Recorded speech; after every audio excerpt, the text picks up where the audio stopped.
Good evening, everyone. Welcome to the council meeting. I'd like to start by acknowledging that we meet on the lands of the Wadjuk people of the Noongar Nation and pay our respects to elders past, present and emerging. Also like to acknowledge that our state member for Perth, John Kerry, MLA, is in the public gallery this evening. Also former Mayor of Vincent. So welcome, John, and welcome to all of you members of the public gallery. This is the fullest house we have had since COVID. So really nice to see you all here tonight. Before we come to a public question time, I'll just note that we do have an apologies from Councillor Dan Loden this evening, and then it's over to you. So just to let you know, we invite you all to speak. If you could state your name, the suburb in which you reside and the item that you wish to address this evening. We do time speaking to 3 minutes. Just to keep the meeting running. There's no set order. It's just whoever wishes to approach the microphone first. And if anyone has an issue, just to let you know, we do web stream the meeting. So if that causes a concern for anyone, please just raise your hand and let me know, because we can pause the streaming if that's a concern for privacy or any other issue. So I'll call it open. First speaker, please. Just come forward. Thank you, Dudley, setting the way. Yeah, great, thank you. Dudley Meyer, Highgate. Firstly, I'd like to congratulate the staff for including what appears to be the complete community submissions as attachment to 2 items on tonight's agenda. I think that's a great step forward. I've got 5 questions and a statement on Accessible City. Question 1. Options are currently being presented to the community for Lot 10 at Monmouth Street. The only options given are sell it, leave it as it is, and an unspecified other. So the question is, why hasn't the city developed a landscape plan for the lot and presented that to the community? Question 2. The concept plan on the Barley Street car park was confidential in the briefing agenda and has only been made public because of council intervention. The report also didn't contain any information about parking utilisation. I'm not sure, but I think we've got the Mayor to thank for the change and for that detail to be put into tonight's agenda. So the question is, why did the administration make the concept plan confidential, and why didn't they include any parking data until prompted by council? Why isn't there a parking impact statement included in the report? Have the staff actually considered it? And by the way, at 6:45 last night, there were 36 cars parked there on a Monday night. Question 3. Why are changes to documents like the public health plan and others on tonight's agenda no longer shown with track changes so the community can see any changes, if any? By the way, I did a comparison between the advertised health plan and the one on the agenda. The only changes were to add some words about smoking, adding a couple of points about ultraviolet radiation, and minor changes. There were no substantive changes. Question 4. On the 20th of September 2018, the city paid Cott Gunning lawyers a sum of $60,000, which was described as settlement of a legal matter. What was the legal matter? Was it in relation to an unfair dismissal claim? Who approved the payment? Was it the former CEO? Question 5. In response to your answer to my question 2 at the last meeting, can you confirm that transport depot, fuel depot, service station and corrective institution uses are exempt from a DA in non-residential zone under Vincent's approach, but would require DA and the Minister's order? That's all the questions. Accessible City, documents okay, it's pretty vague. It's more about a plan for a plan, but it also has errors. On page 13, it says that South Vincent, there's higher on-street parking because there's more commercial land use. The reality is that most of the properties in south of Vincent Street were developed before cars were a thing. Why is it important? Because the proposal is that parking permits, which are prevalent in south of Vincent, will be charged for in future. On page 12, it says that households are moving away from multi-car ownership. Data from the last 3 census shows the opposite. The number of zero-car households has dropped from 14.2 to 9.4%. Household ownership has gone up from 1.38 to 1.52 cars per household. And multi-car households have gone up from 40% to 46%. One of the opportunities listed on page 20 of the report was the ability to significantly improve road safety outcomes by going to 30 k's per hour. Safe active streets in Vincent are 30 k's. Documentation about compact roundabouts say they're only safe for cyclists if the speed is less than 30 k's. Austroad's safe system principles say that speeds less than 30 k's significantly decrease death and serious injury. Yet Vincent sticks with 40 k's per hour. Thank you very much. Thank you, Dudley. Next speaker, please. Fiona, you can come forward seeing as you have your hand up, but it's not necessary to put your hand up, but come forward, of course. You're officially invited. So my name's Fiona Keating and I live in Highgate, and I'm speaking about agenda item 5. Firstly, I would like to thank you to have the opportunity to speak to the petition at agenda item 5. And what I'd like to speak to is to give you some context to it actually being tabled at this meeting. The petition requests a review, consultation, report and Council's full consideration of the proposed introduction of an electronic permit system and changes to the existing system. The signatures on the petition were collected over a few days and mainly in less than a day. The petition was prepared following numerous approaches to the city after the administration's initial 27th of May notification letter stating that an e-permit system was to be introduced. I understand that soon after the notification, many residents contacted the city with concerns and questions. Concerns include the time required to administer the system ourselves, whether all residents have access to the necessary computing technology, and whether there is adequate security of private information. Based on the response to questions, the proposed system seems unnecessarily complex and imposes a considerable burden on Vincent residents to log number plates. We will also no longer know whether cars in our neighbourhood are parked legally or not, and when our streets are full of cars we do not recognise, we will not be able to readily determine whether they have a permit to be there. The decision to change the parking system does not appear to be evidence-based. In the context of imposts on residents, the estimated savings of about $6,000 per year to have e-permits in place of the current paper-based system does not seem to provide value for money for the residents, for the ratepayers. The petition was only lodged after approaches to the city seeking further information and requesting a review and consultation, and these approaches were dismissed. The responses seem to disregard residents' concerns.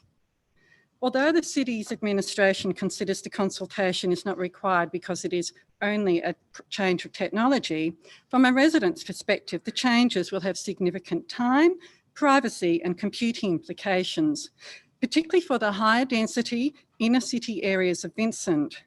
Residents who have off-street parking or live in lower density areas may not be as affected.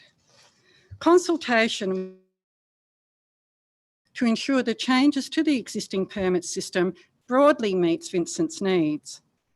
Residents would prefer to work with Council and would like Council to engage with us. My question is, will the Council work with residents to fully consider this matter? Thank you. Thank you, Fiona. Welcome. Mayor, councillors, my name's Sonia Grinseri. My siblings and I own a commercial property at 228 Carr Place, Leederville.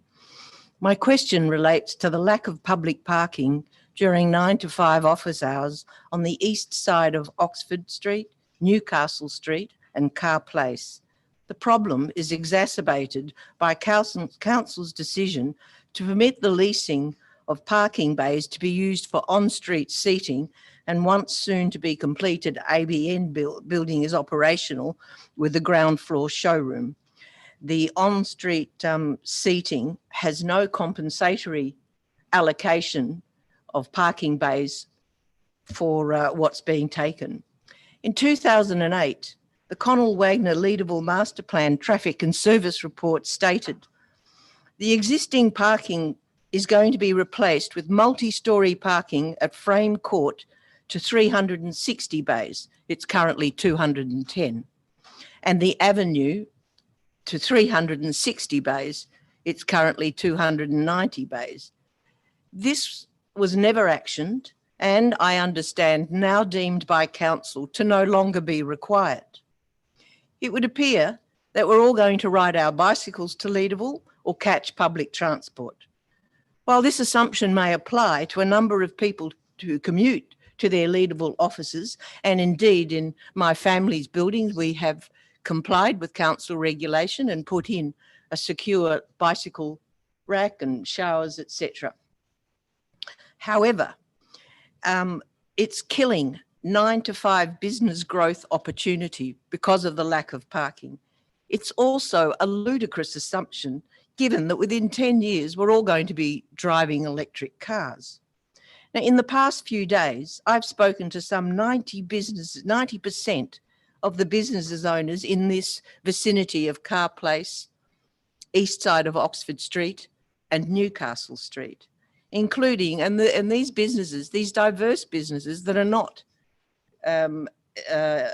hospitality restaurant sort of sector, which comes and goes every couple of years, includes barbershops, a lingerie shop, coffee shops, media and mining service operators, real estate operators, etc. Their number one complaint to me was the lack of public parking availability for their clients during 9 to 5 operational hours. Council's inaction in tending to the needs of this diverse group of business owners will kill the heart and soul and the uniqueness of the Leederville precinct. My questions are, why are the public parking needs of 9 to 5 business operators being ignored by council? My second question, what plans are in place to compensate 9 to 5 business operators for the loss of short-term on-street parking with the allocation Sonia, of I'm sorry these to bays? interrupt. I just wanted to check if these are your final comments, just you've reached your 3 minutes. Are you? I'm just on my last question. Fantastic, thank you. What plans are in place to compensate 9 to 5 business operators for the loss of short-term on-street parking with the allocation of these bays to the hospitality sector? And my third and final question, why did council abandon its proposal to build multi-storey car parks, especially on Frame Court? It's sadly needed and it's needed now. Thank you, Mayor. Thank you very much for your feedback, Sonia. Next speaker, please. Hello all, my name is Quentin Chester. Councillors, thank you all so much for your time on this matter and for this final opportunity to address you regarding item 5.3. I am aware that I was required through this process to present compelling written arguments in the context of the planning framework, and I've attempted to the best of my ability to do so. I apologise if those attempts appear clunky. It's not really my style. I like dealing face-to-face with stakeholders and working through the issues together towards the win-wins. There is so much of those efforts contained in this proposal. I could talk for hours about them, but instead we'll leave it now at this part of the process in your capable hands to consider. All I ask in those deliberations, if the conversation gets focused on a particular item, that we perhaps step back and consider that item in the context of the proposal holistically. It's been a pretty difficult one to achieve all. We can always ask for more in an area. In a balanced context, there will be a trade-off in another area of the framework. In closing, I would like to say I stand before you at a particularly difficult time in history. To be frank, I'm absolutely petrified to be asking my family to commit our savings to an 18-month build when globally no one knows what tomorrow will bring. Nevertheless, to generate much needed activity, the government has asked pinch hitters to step up to the plate, and right now that is taking a fair bit of guts. Let's get going towards first base. Most would appreciate, even at the best of times, a build is a long road home, and I appreciate all those in my community who are cheering me on. Thank you. Thanks, Quentin. Really appreciate your engagement on this issue. Next speaker, please.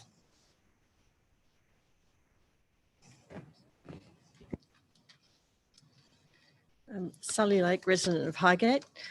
Notwithstanding the very full public gallery, I just wanted to ask a question about, in the past it's been the practice that anyone who has made a submission during the public consultation on a matter is informed when the item comes to council.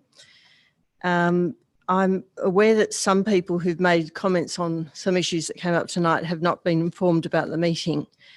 I was informed about that I'd made a submission on the health strategy, though I wasn't informed until Monday morning. It's not much notice to sort of look through the item and have some feedback.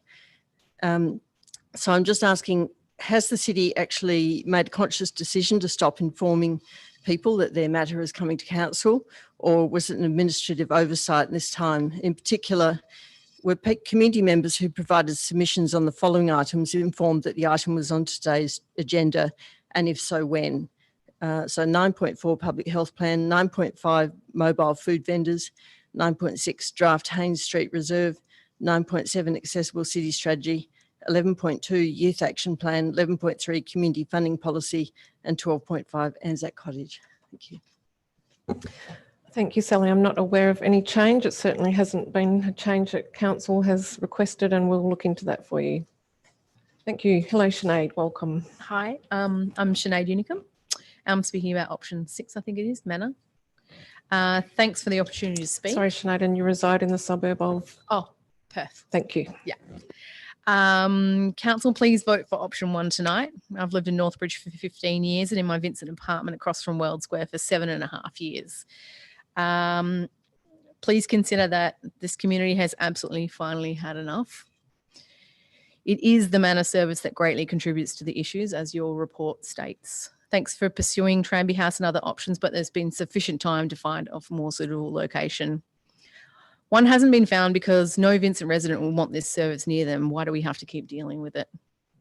Your report states that ending Manor won't resolve all antisocial behaviour, and I agree. The report states that the situation likely will improve.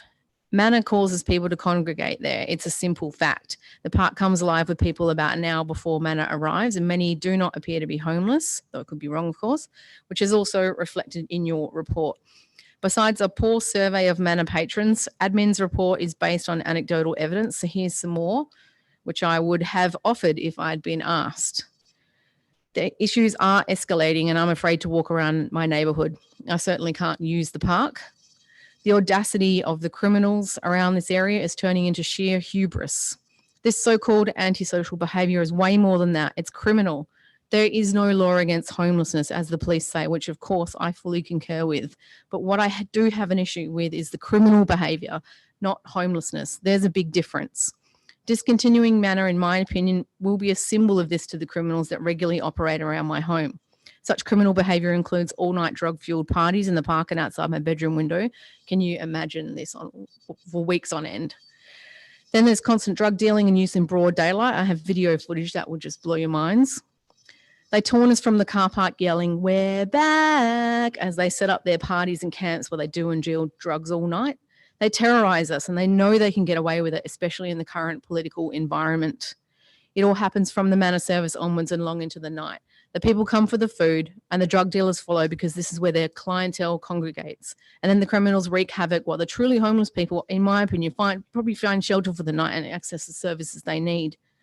I recently helped police recover assault weapons, gave a statement and supplied photos after I saw 4 men running from the park with axes covered in blood yelling, he effing had it coming to him for weeks. A man who didn't live at the park was recently stabbed in the face for trying to get his stolen bike back.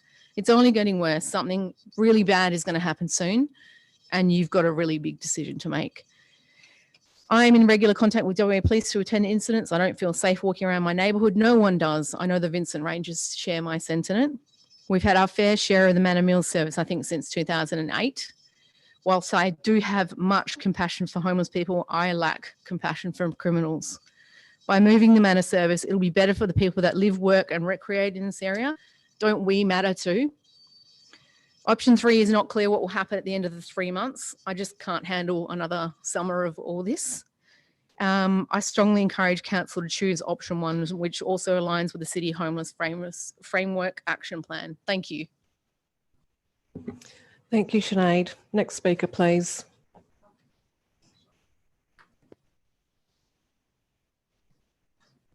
Good evening, Mayor and Councillors. My name is Kevin Smythe. I live in the area. I live opposite World Square in the city of Perth.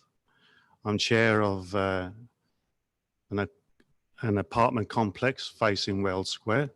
I also own businesses in the area, and I've been a resident in the area for the last 18 years. I've seen the ebbs and flows of World Square. It's been good, it's been bad.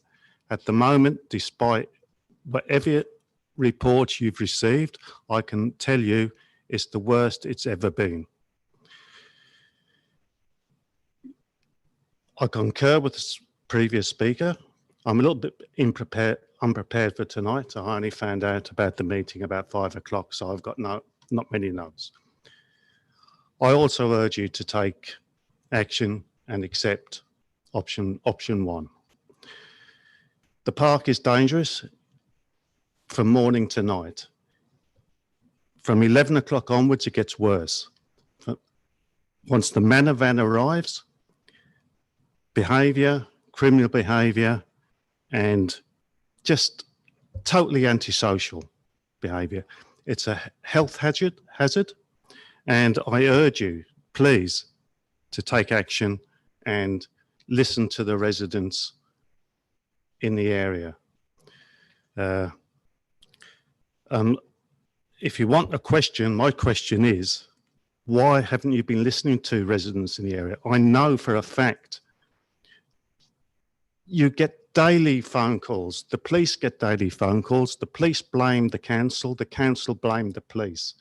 Now it's time, please, take action. If you want a question, why aren't you listening to the residents? There's young people, young families moving into the area, and the park is unusable. And that's all I've got to do, just ask you. Please listen. Thank you. Thank you, Kevin. Appreciate you coming in tonight. Next speaker, please.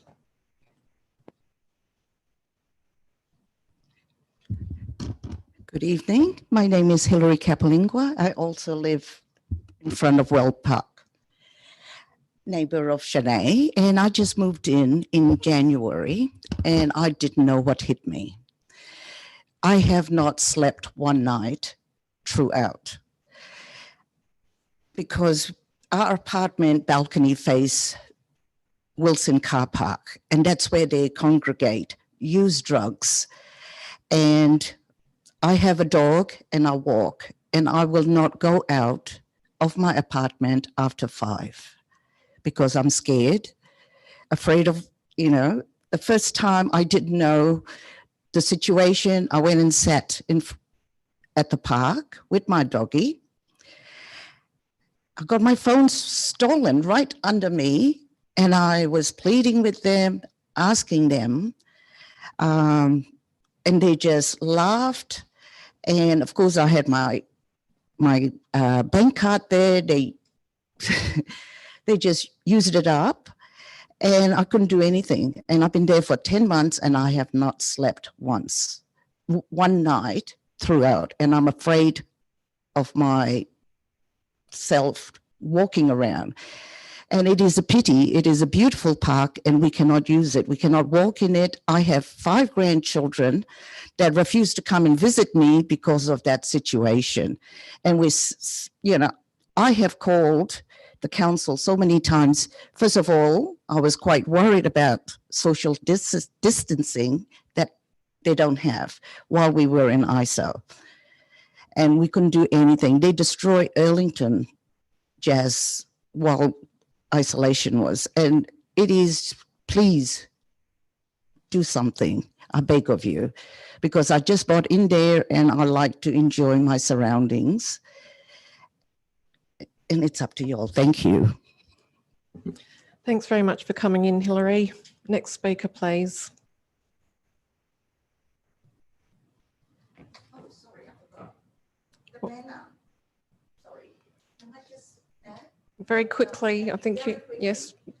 The manor food service is not just for homeless. I have seen little, I'm Asian myself, little Asians, plenty from all around. They catch 950 bus. They get off, go collect, get back on the bus, and they're off somewhere. Thanks, So Hilary. that's quite We're a aware bit. that has been a growing issue, that there's a growing amount of It's not people just who for them. have homes using the service. Yes. Thank you. Thank you. Sorry, next speaker, please.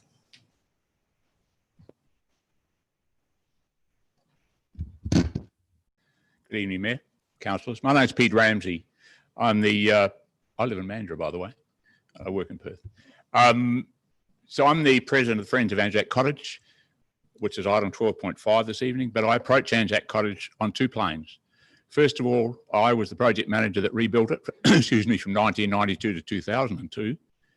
And then my other affiliation with Anzac Cottage is that I'm actually a New Zealand Vietnam veteran. So I'm in a unique position that I can actually say that I'm a young Anzac, because New Zealand soldiers served with Australian infantry battalions in Vietnam and were classified officially as Anzac battalions. So my grandfather was an Anzac, my father in World War II wasn't, but I'm an Anzac as well. So I approach Anzac Cottage from two planes. So I'm very passionate about the cottage. I've been in Australia for 38 years and the cottage has been in my life for about 26 of those 38. So it's been a part of my life. So tonight I speak on behalf of my committee and I have to refer to my notes, and I'm doing it electronically. It's a bit of a challenge. The Friends of Anzac Cottage Incorporated, the Friends, would like to express strong support for the proposed transfer of the ownership of Anzac Cottage from the City of Vincent to the National Trust of Western Australia. It was back in 2006 when I was then the state president of the Vietnam Vets Association of Australia. I was instrumental in transferring the ownership of the cottage from the VVAWA to the city. This action was taken to ensure that the cottage would have security of tenure. Obviously, we're not going to be here forever. It was critical that we made sure that the ownership of the cottage went on to something that was going to be here forever, like the town. And now we're looking at the National Trust. I've always had a strong belief that this unique building not only paid homage to those who fought at Gallipoli, but also translated to other wars in which the Anzacs have participated, and I include myself in that. And perhaps in another vein has a strong connection and gratitude to the community of Mount Hawthorn, which came together in strained circumstances, pooling their knowledge, their skills, and donating money, materials, foodstuffs, and dedication to build Anzac Cottage in 1916. The Friends, throughout its years of activities at the cottage, have nurtured, maintained, and shared that community spirit, building a culture that has resulted in the growing awareness and admiration of the cottage, both locally and further afield. The Friends have invested years, enormous effort, and proven expertise into research into the cottage's origins, its subsequent history, and into topics associated with the cottage, winning many prestigious awards. The outcome of this has been a growth in the knowledge of the significance of the cottage, both as the first memorial built in Western Australia during World War I, and its unique position as the only war memorial that also was a home for a returned wounded soldier and his family. The Friends would like to thank the City of Vincent for its support and encouragement and for its interest in the cottage's future by being open to and thoroughly investigating the National Trust proposal. Our organisation welcomes the continued connection with the City to the proposed stakeholder meetings as the Friends and the City explore our shared history. Whilst the City has a broad agenda and list of responsibilities from drains to roads to planning and much more, the National Trust is focused on heritage. We look forward to the National Trust and its staff and volunteers who have the skills, the knowledge to assist in ensuring that the Anzac Cottage stories continues to be told far and wide, that the service of our Defence Forces is always remembered with respect, and that the community that built this cottage can continue to enjoy and access a significant part of their heritage. Thank you. Thank you very much, Pete. Nice to see you. Next speaker, please. Mayor Cole and councillors, I'm here for item 12.3.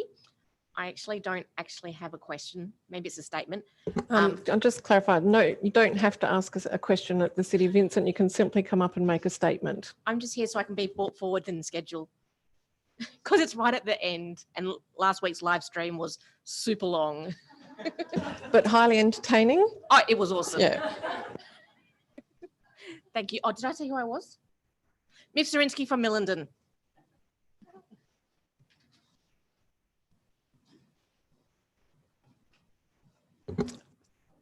Thank you. Come forward. Good evening, councillors. Thank you very much for your time.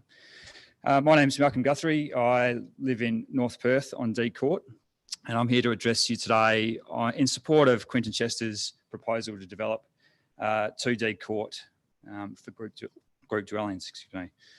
I've lived in the area for 3 years and have owned a property on D Court for 8.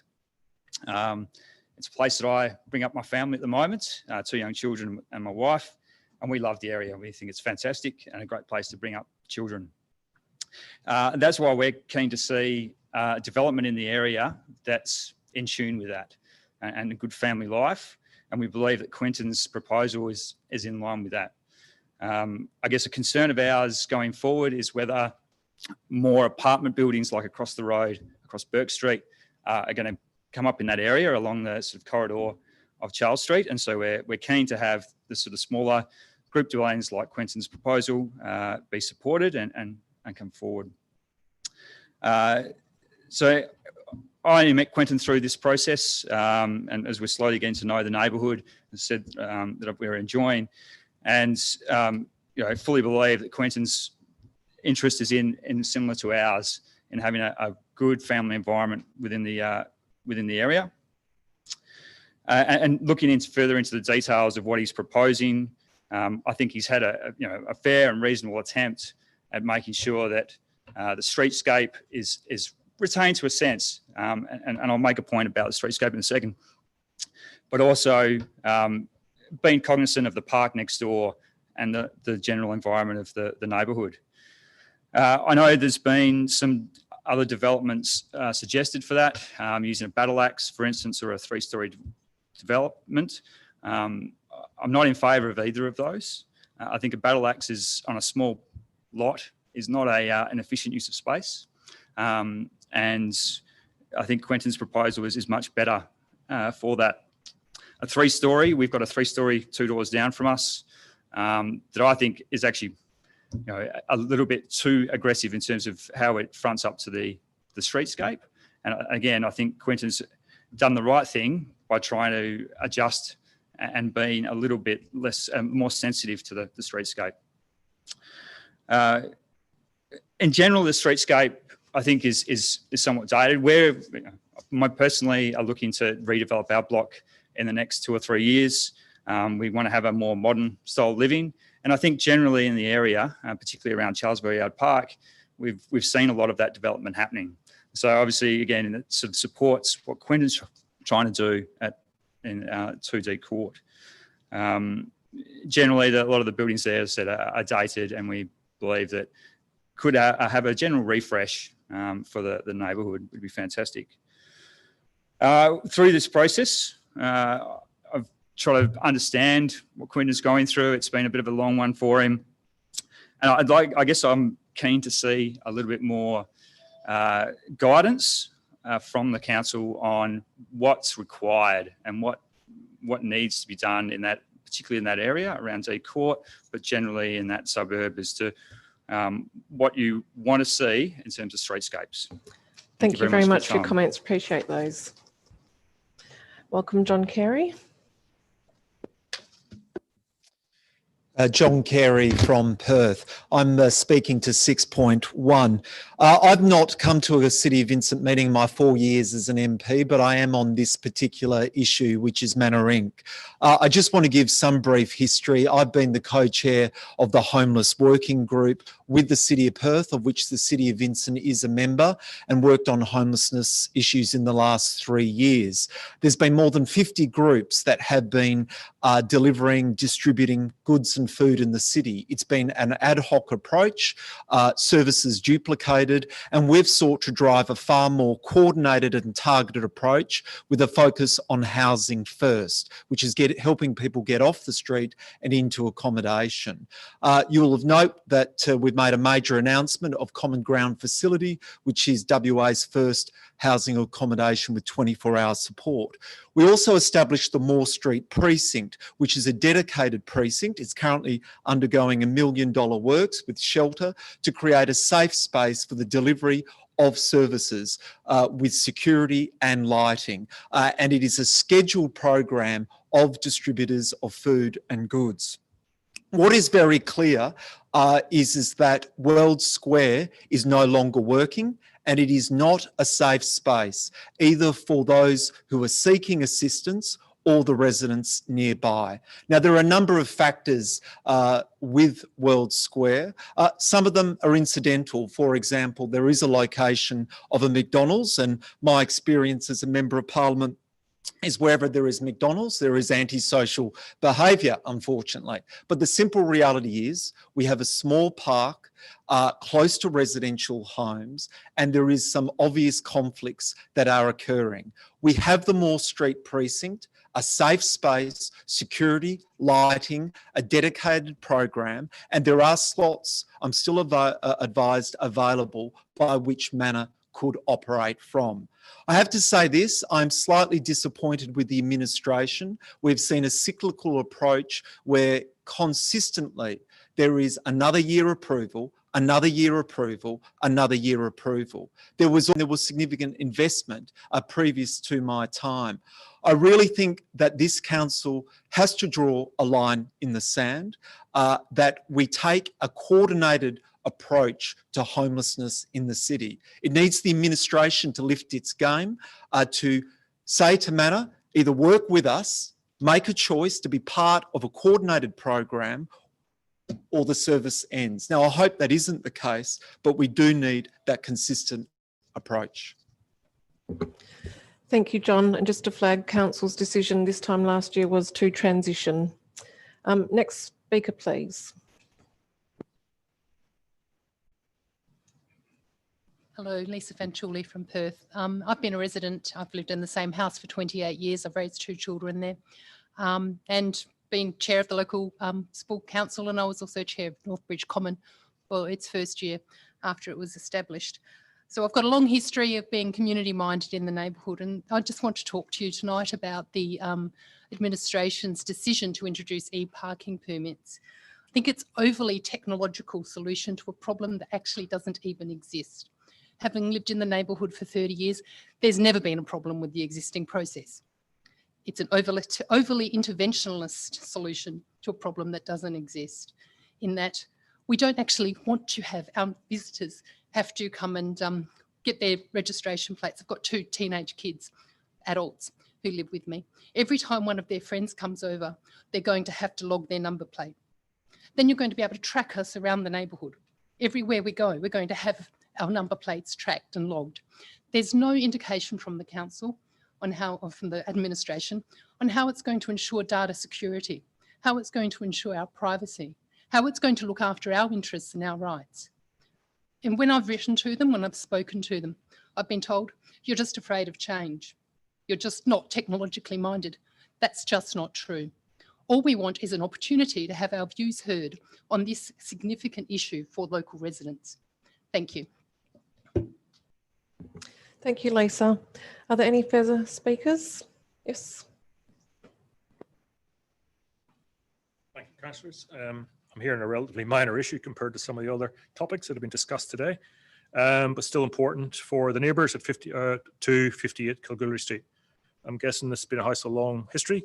The rear stairs are non-compliant and they encroach on the southern neighbour, and the City of Vincent should be protecting the old neighbours, whether they reject or object or not. This house already overwhelms the existing neighbours. In addition to changes made to deep soil, it has properly raised questions about how the owner will maintain these in a very shaded area. The City of Vincent is to stipulate these areas are actually deep soil for life of house, rather than essentially be concreted at some very near point in the future. The City of Vincent should not allow these external stairs and protect the neighbours and ensure compliance to our codes. I also made an offer last week about anybody who wanted to come and have a look at this property from my neighbour, for my house. It was never undertaken. So please protect the neighbours and enforce our codes. Thank you. Thank you, Martin. Next speaker, please.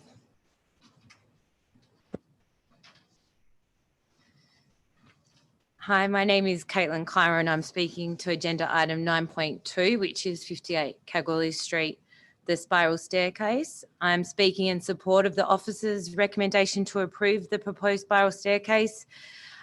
As mentioned, it really only affects our southern neighbour who has, said that she is happy with them and didn't object to it. So I think I just wanted to stand up here and give you guys background into, why this staircase will improve our living in our new house in Mount Hawthorn.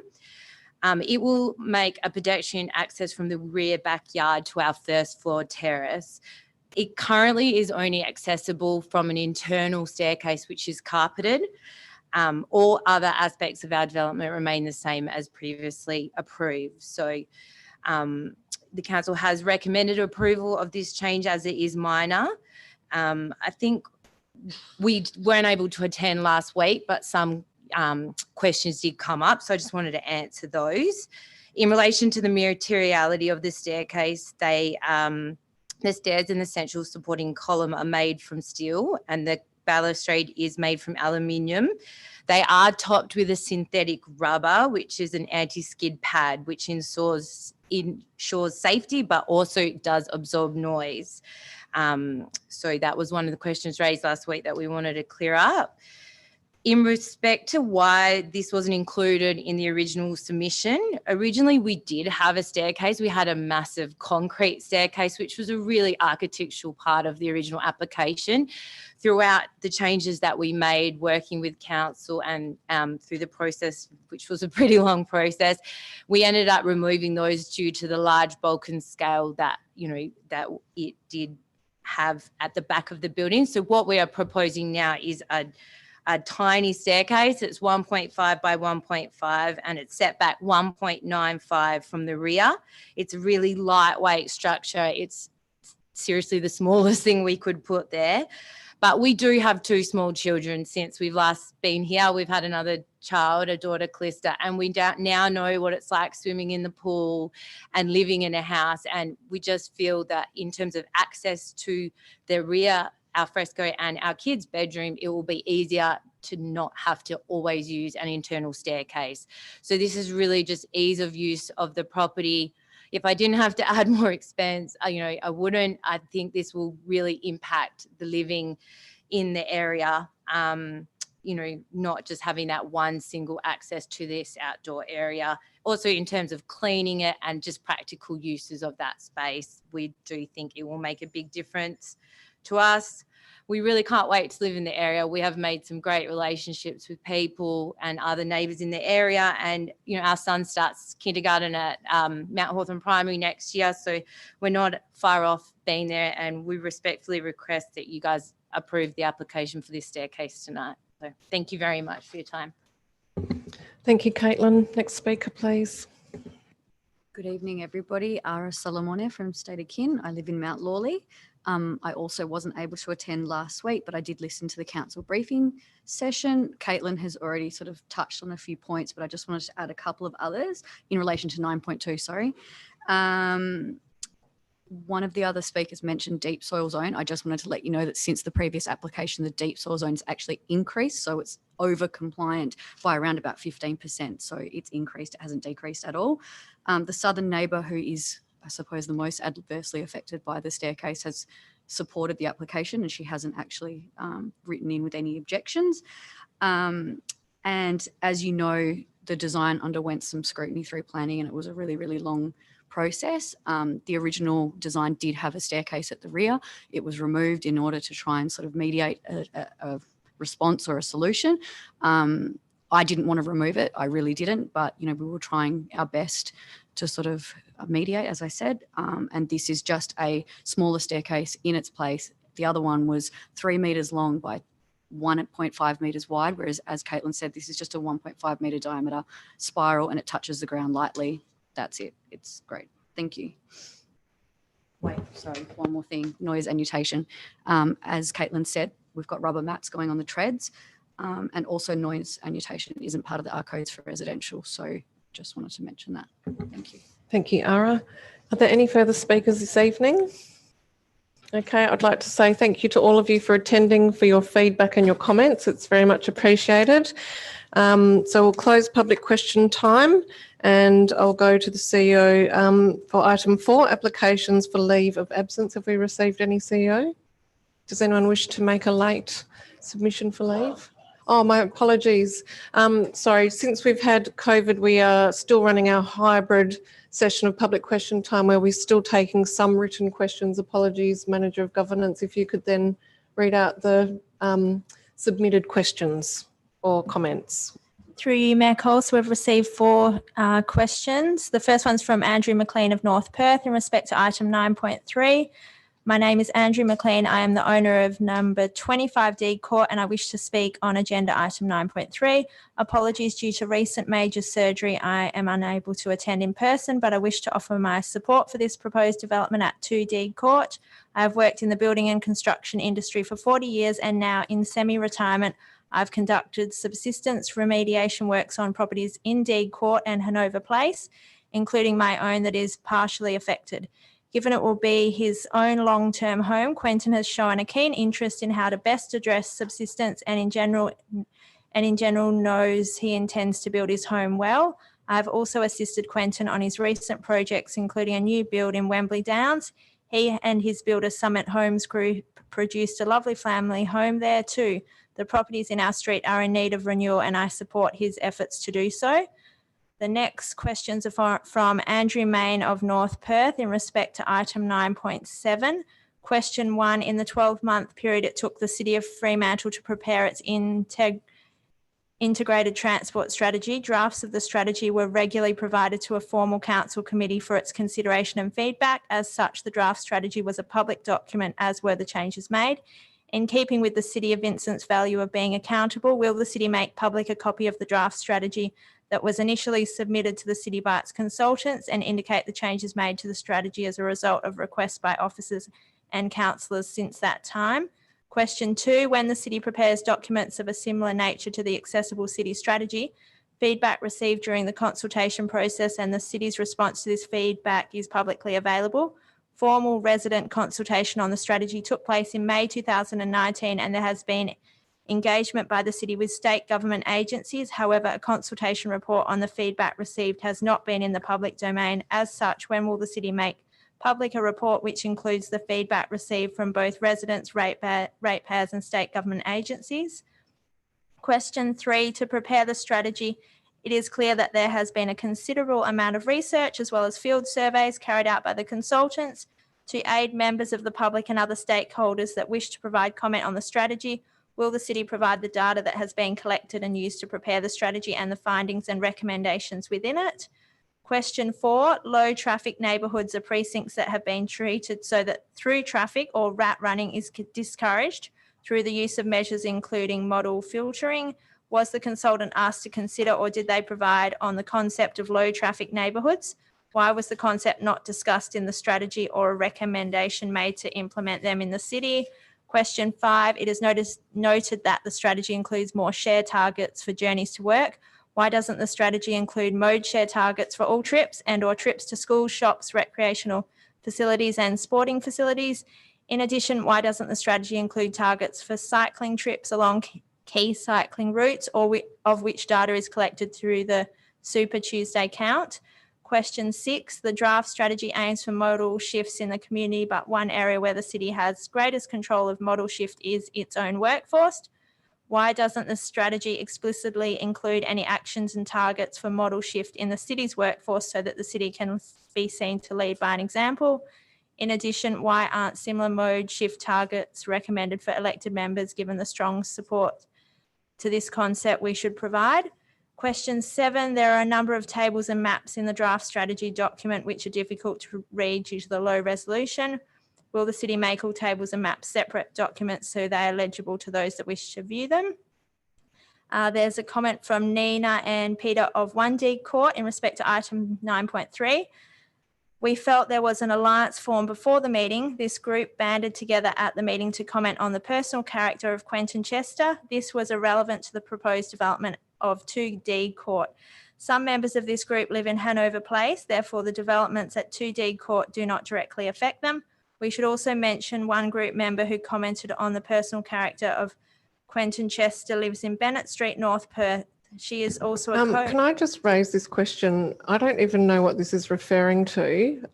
That's certainly not happening at the council. So I'm just, if this is about personal commentary about an applicant, that's something that hasn't actually happened here through a council briefing.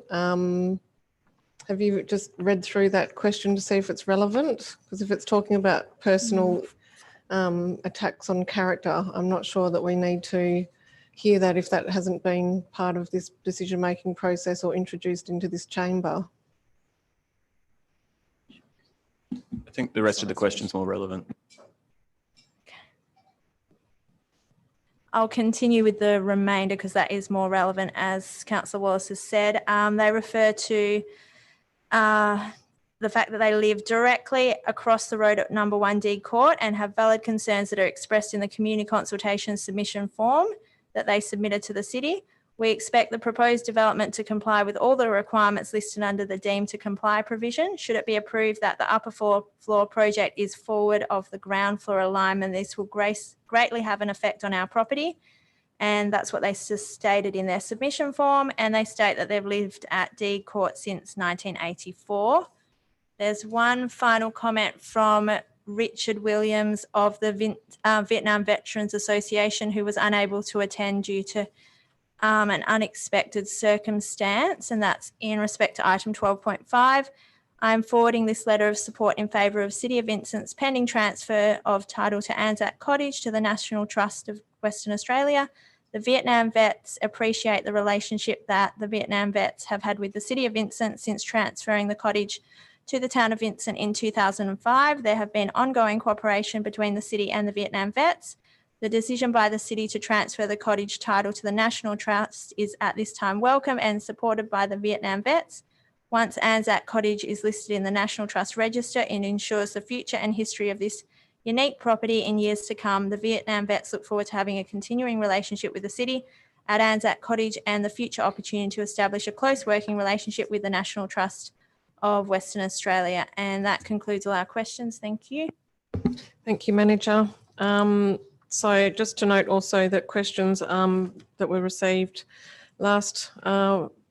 at the last council meeting, the responses have been included in the council agenda. So I'll now go back to applications for leave of absence. I believe there are nil, but I'll just see if there are any last minute applications this evening.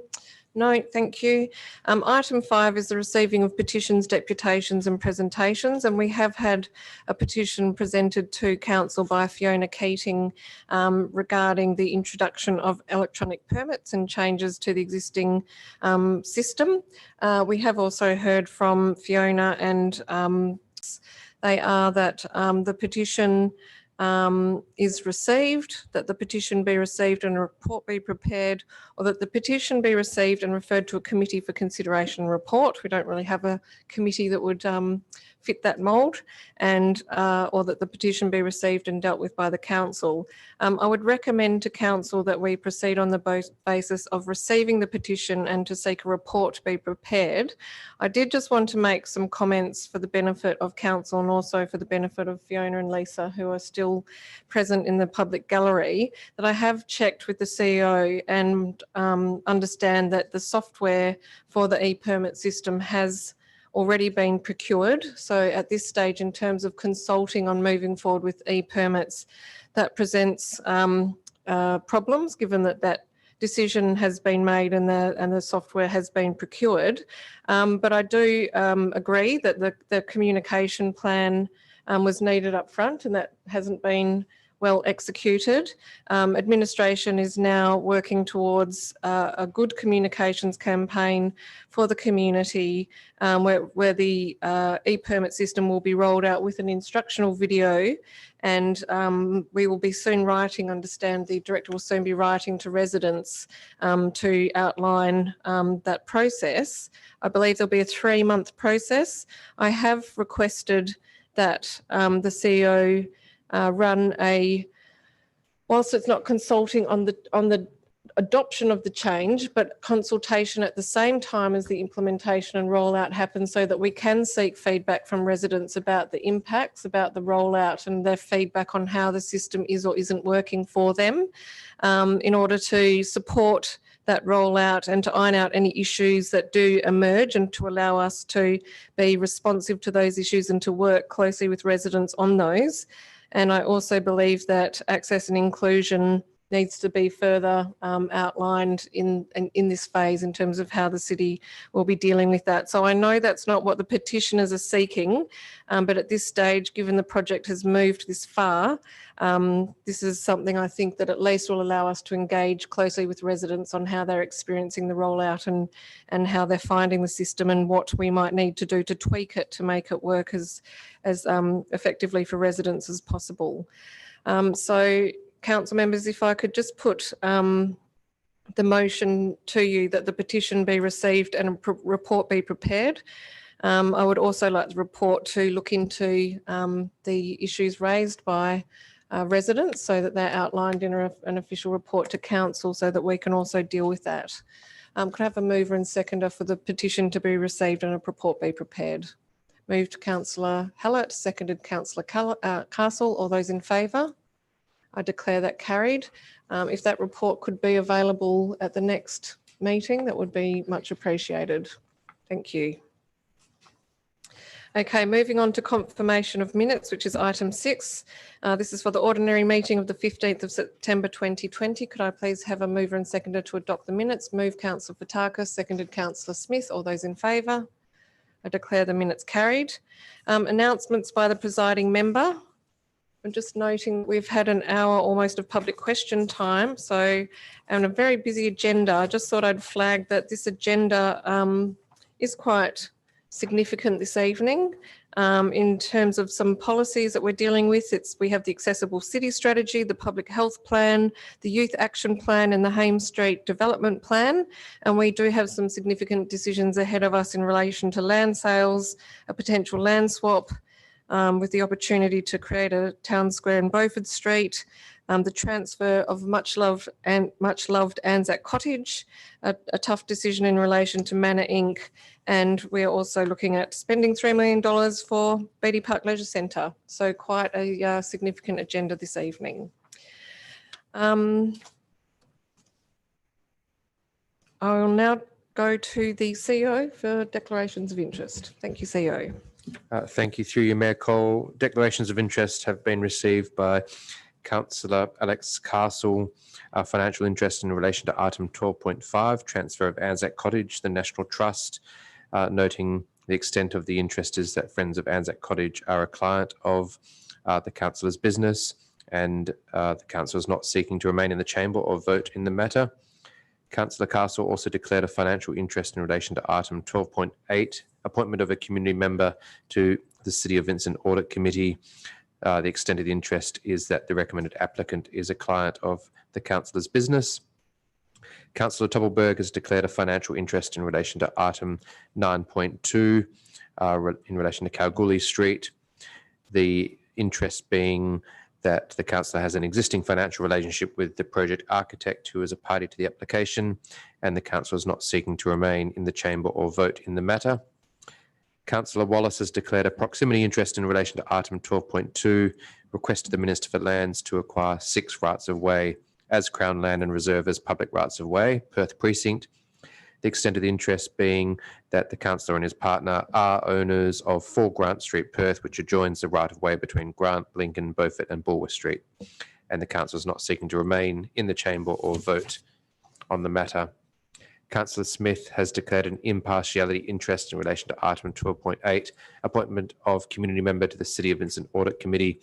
The extent of the interest is that councillor's spouse is an applicant seeking appointment to the City of Vincent Audit Committee.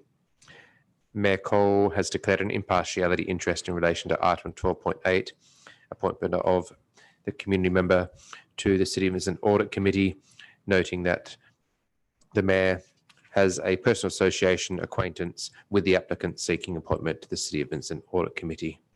They were all the interests received. And there's an extra bit that states that I have not discussed the application with the potential or with the applicant.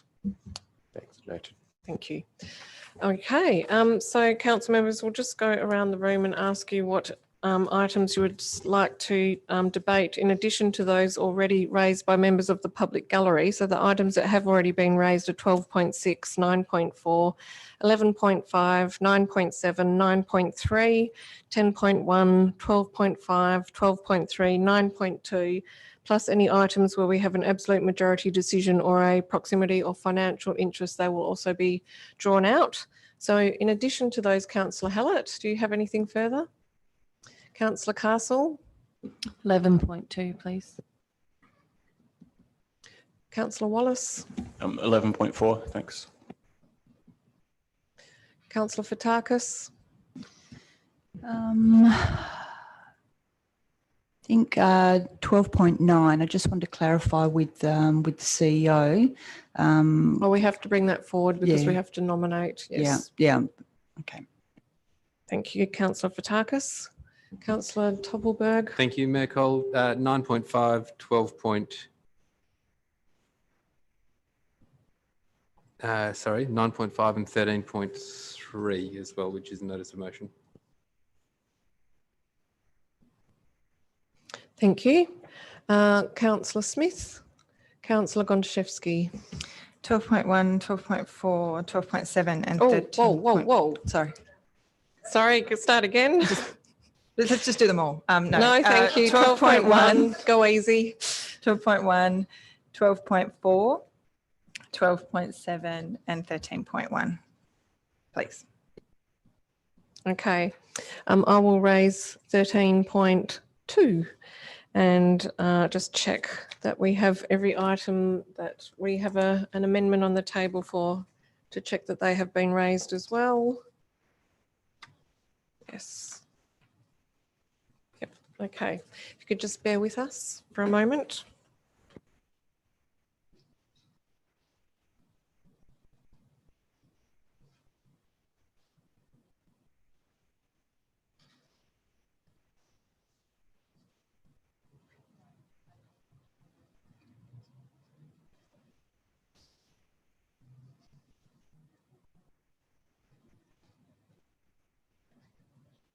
Mayor Cole, may I make a request as well? If your memory serves you well enough, that the people who remain in the gallery, that their items are brought forward as opposed to just the order in which they were brought up. I think that's Yes, I've already been working on that. Thank you. Appreciate that very much.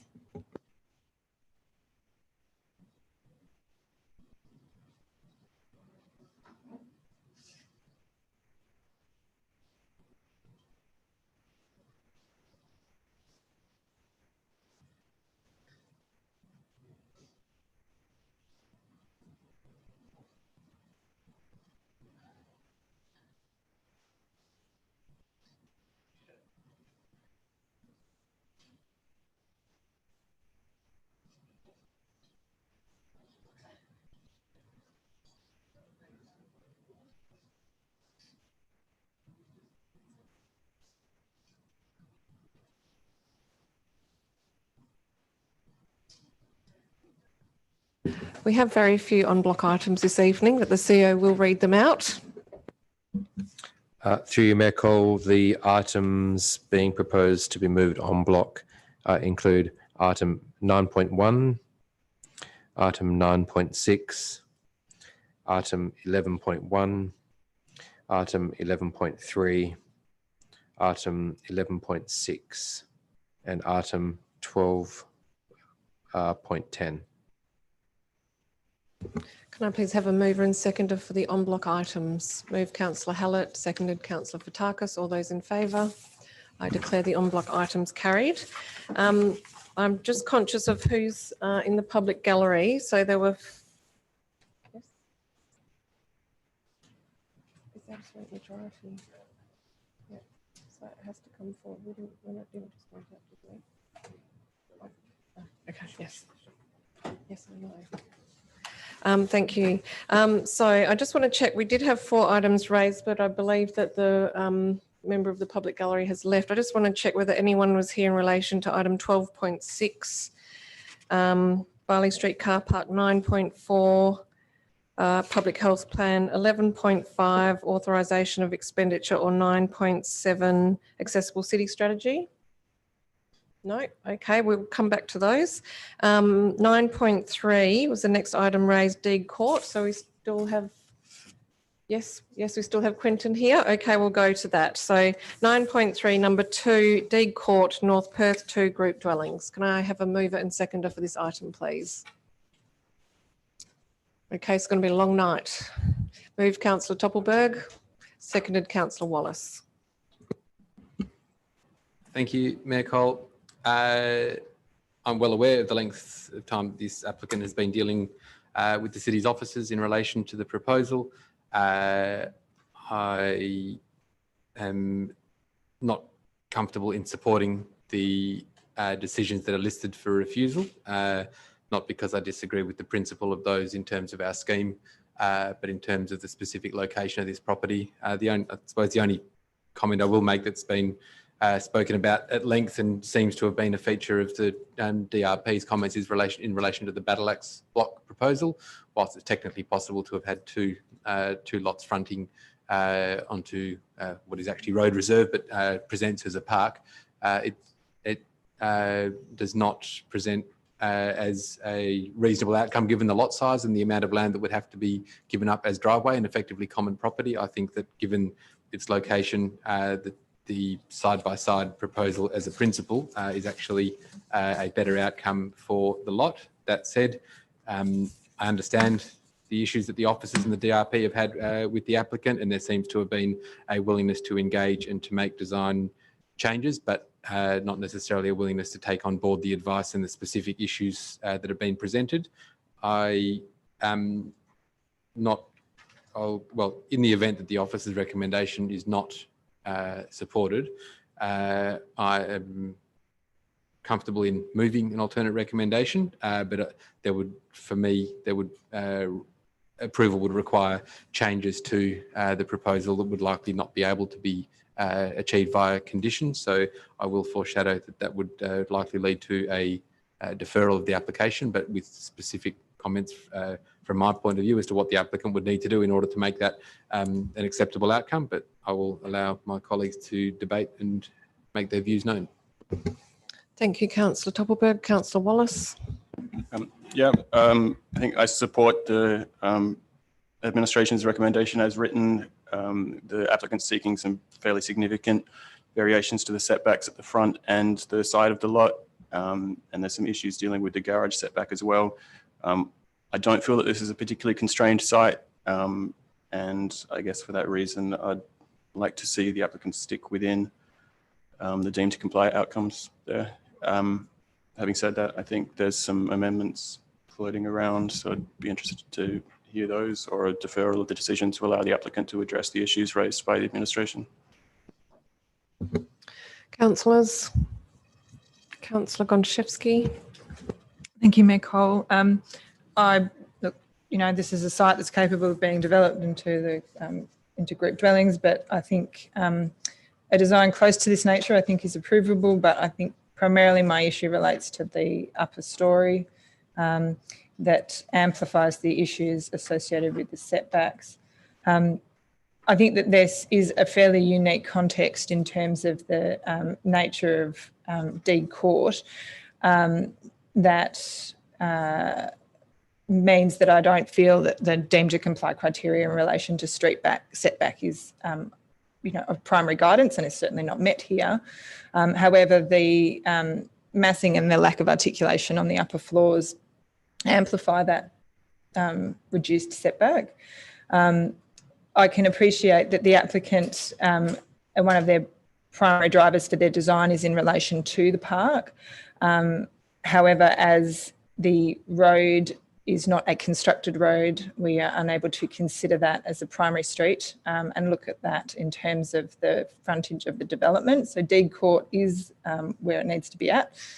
I think that my primary concern is being able to adequately say that we've addressed the housing objectives relating to distinguishing between upper and lower floors and minimising visual bulk. So I would support a deferral if it comes forward. However, I think that we need to be quite clear around the building massing and the blank facade, and would be grateful for any advice from administration in relation to how we can ensure that that advice is provided to the applicant to ensure that we're not looking at an ongoing protracted process. If a deferral came forward, I'd be keen to have this wrapped up in the next month. It's gone on for long enough. Councillors? Councillor Hallett? Just a question about the process for a deferral. I'm just wondering if admin can comment on the difference between deferring a decision on this motion or if we were to vote it down and then put forward the alternate and then defer it at that point.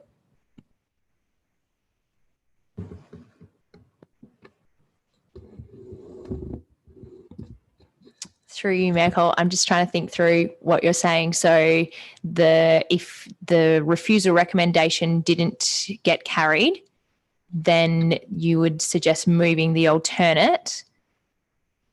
And yes, that's correct. I think the point is that if council was of a mind to say we're not wishing to outright refuse the development and that there is an intention to develop but with further work, would it be better to do that in the way that Councillor Toppelberg suggested, which was to vote down the refusal, move and second the alternate, but to defer that to allow for any further conditioning to occur?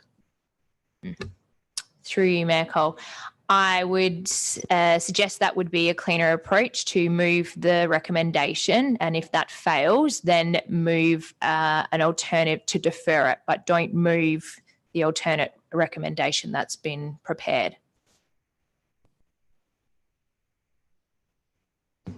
Manager of Governance, I think we could tie ourselves up in knots here. Have you got any view on whether just deferring the item before us, I'm not sure that it will make a dramatic difference. I think the main thing is that council's clear on what their comments are, so that the applicant may continue to work with the administration. Through you, Mayor Cole, can I just ask a question of Councillor Toppelberg? If the outcome's a deferral in either case, what's the purpose of your proposed alternative? Councillor Wallace, I'm not normally a grumpy chair, but you do need to ask questions through the chair. I know what you're saying, and it would be a potentially deemed refusal if we were to defer, because I believe it would be outside the 90-day time frame.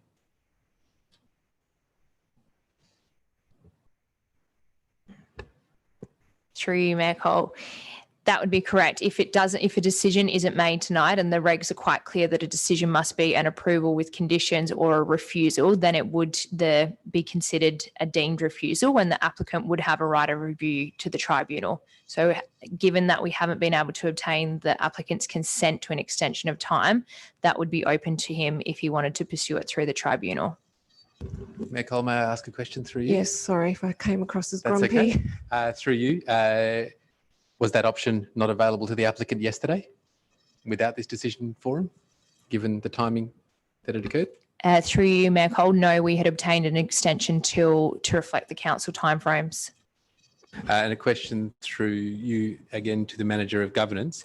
If the applicant is seeking a path to approval from the council, is the difference between deferring a recommendation is there a difference between deferring a recommendation for refusal, which is on the table, or if that was to be voted against and then the item deferred, does that not provide a different indication of the intent of council to the applicant?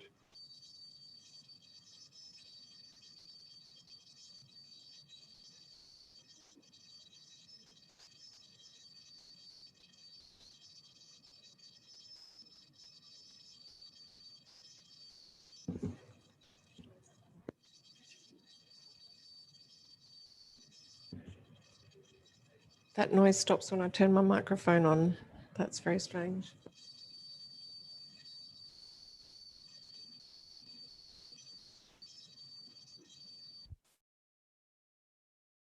Sorry. Does anyone want to speak in the meantime? CEO, are you providing advice? Through you, Mayor Cole, just to clarify the proposal, the council is considering refusing with reasons the current officer recommendation, and then wants then considering putting an alternative but then not debating that alternative and not making a decision on that alternative tonight? No decision has been made, but that was an option that was put forward. I guess the question is, what is the difference between deferring the current report versus deferring a alternate motion? I don't really see that there is much of a difference. Mayor Cole, may I move that the item be deferred to allow the Can applicant? I just, before you do that, I think it's critical though that the applicant hears from the council members so that that's actually some feedback around what it is that council members are seeking to get this development approved if it is to be deferred, because that then leads to a decision where we're seeking the applicant to further work with the administration. So I'll let you put the deferral because if you wish to proceed, and we will have to take a vote on it. Do you still wish to proceed with the deferral? I do. I can't speak twice, so I will move to. Okay, is there a seconder for the Hang on, deferral? I've got reasons for deferral, which I have to give reasons for the procedural motion. I just need a seconder first, otherwise it fails. Yes, seconded by can't speak councillor on that Wallace. Can you put your reasons, please, before we take the vote? Okay, that's okay. So the reasons for deferral are to enable the applicant to address the issues relating to articulation of the built form as it presents to D Court, issues relating to separation of the balconies and the presentation of the upper floor, and the impact of the building mass to the streetscape. Being a procedural motion, there is no debate. Can I have all those in favour of the deferral based on those reasons? Sorry, with a report to council no later than November 2020. Is that supported by the seconder? Yes, thank you. All right, all those in favour of the deferral on those grounds? That's unanimous. It has been deferred. May I ask a procedural question, Mayor Cole? Sure. In order for the decision of council to be enacted, can we get some commentary from administration as to when the applicant would have to submit plans, which my assumption is yesterday, but in order to make November's council meeting, can we get some comments as to when they would need to receive that? Manager? Through you, Mayor Cole, tomorrow, close of business would be ideal as we're finalising the reports for November. Happy to chat with the applicant tomorrow just to get an indication of how much time he might need and if we can get a bit of flexibility from the CEO with the report due date. Thank you. Members of the public gallery, is anyone here in relation to 10.1, which is dealing with Manor Inc. food service? Yes, okay, thank you. We'll go to that item next. So that's item 10.1, update on Manor Inc. meal service at World Square. Just noting there is also an alternate on the green in relation to, no, that's D Court, sorry, my apologies. On the lemon, no, on the grey, third time lucky, on the grey. Thank you. Can I have a mover and seconder for the officer's recommendation, please? Move Councillor Fotakis, seconded Councillor Castle. Councillor Fotakis. Oh, thank you, Mayor. I want to thank everybody that's taken the time to really come through and speak to this issue tonight and to really speak to their own personal stories with regards to the behaviour, criminal and otherwise that's been going on in World Square. I did want to acknowledge the service that Manor have provided over a number of years. I've had the opportunity to meet the people behind the service, and there is a deep commitment to helping others, especially our most vulnerable. But I do question whether World Square is the best location, and that comment's sort of come forward a few times tonight, whether it's the best location for such a service and what else that we can do that has a more meaningful impact. And that's sort of something that's certainly troubled me since before I came on to, long before I came on to council.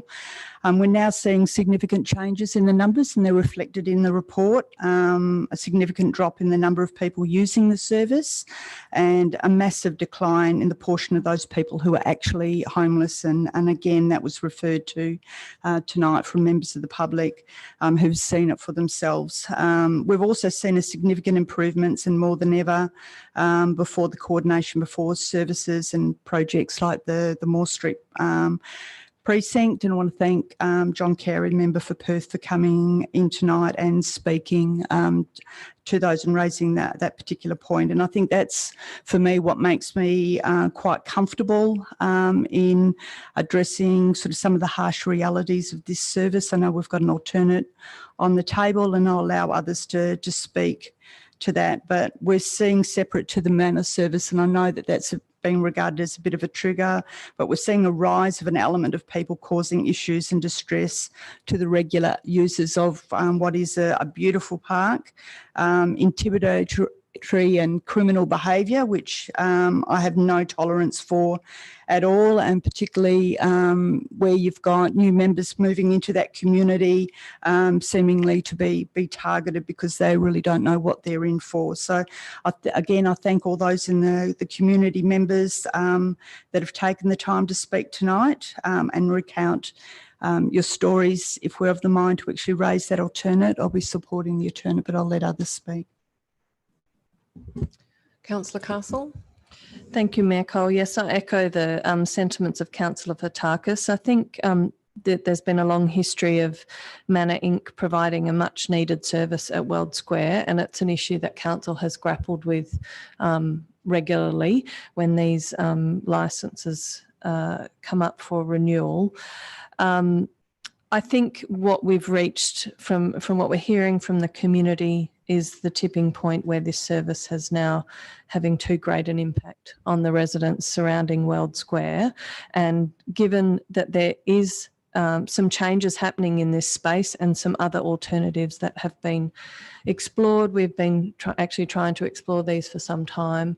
And I think really now is the time to give the residents in that neighbourhood a break and to really investigate how else we might be able to service the homeless community in this area in a way that strikes a better balance between amenity for our ratepayers and a very important service that needs to be provided. So I won't be supporting the officer recommendation, and I'd be happy to consider the alternate if it comes forward. Councillors. Look, I just want to state that this time last year, Council had a clear intent that this was the year of transition for Manor Inc. We've joined the City Homelessness Response Framework Working Group. We've been part of that process in terms of accreditation for homeless service providers, in terms of having a Moore Street precinct. We heard from our state member about the funding that's going towards that. I think one of the critical elements that's really important is that comes with security. This is a service that that's operating outside of that coordinated approach, a coordinated approach that we came to the table to be part of. So look, I understand that there was a preference for Tranby House to be the point of transition, and unfortunately, once they trialled their shift to a 7-day-a-week, 7 a.m. to 7 p.m. Open drop-in operation, that didn't work, and that meant that Tranby chose to change their service from a drop-in centre to conducting more outreach. So that option for Manor to serve, at that time it was 100 upwards patrons, that no longer was an option, but there is still the option to go and work within the City Homelessness Response Framework and to be working at the precinct, which is currently getting an upgrade, and to be part of that coordinated approach to homeless services that has happened since 12 months has passed.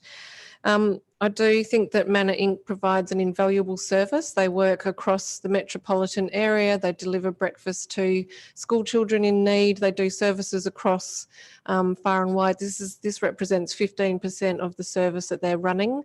At the start of this process, myself and Councillor Fotakis and Councillor Gontaszewski met with Manor Inc. to outline what we saw as the year ahead, and at that time the conversation was not limited to Tranby, it was also encompassing the Moore Street precinct, which was afoot at the time, as well as other options. So there really needed to be a concerted effort to find another place for Manor Inc. I think that we're also seeing declining numbers in accessing the service. And as Councillor Fotakis mentioned, I think the statistics show that approximately 40% of people are not experiencing homelessness. And I have been on council for 7 years. I think I just recently had my 7-year anniversary, popped up and told me on Facebook. And we've been supporting Manor this whole entire time. We've dealt with issues around why Manor Inc. needed to be in World Square, and those issues were often linked to homelessness and mental health issues, which often goes hand in glove, and homeless people wanting to be in an external environment, not wanting to feel that they needed to go into a building. Sometimes that can be an issue. The Moore Street Precinct offers a new alternative. So whilst I strongly value Manor Inc. as a service provider, and I think they've made their very best efforts to work within the guidelines that we've provided, and they have done a fantastic job. It's very clear when you go to World Square that this is not a shared space any longer. There are deep issues there. We have increased camping. We're seeing our rangers not prepared to step foot into the park, only patrol by car. And if that's the case, then I think that that is a sign that something is not right and that we have lost the balance. So I think in terms of not supporting the officer's recommendation, I know that there are alternatives for Manor Inc. and that there are service provisions which have come through that City Homelessness Response Framework, and really not attributing blame to Manor Inc. I know that it's very difficult to unpack what the causal factors are, and there are many, but we really do need to be able to step back and take all service provision out of World Square to actually see what impact that does have on amenity, safety, and recreating World Square as a shared place.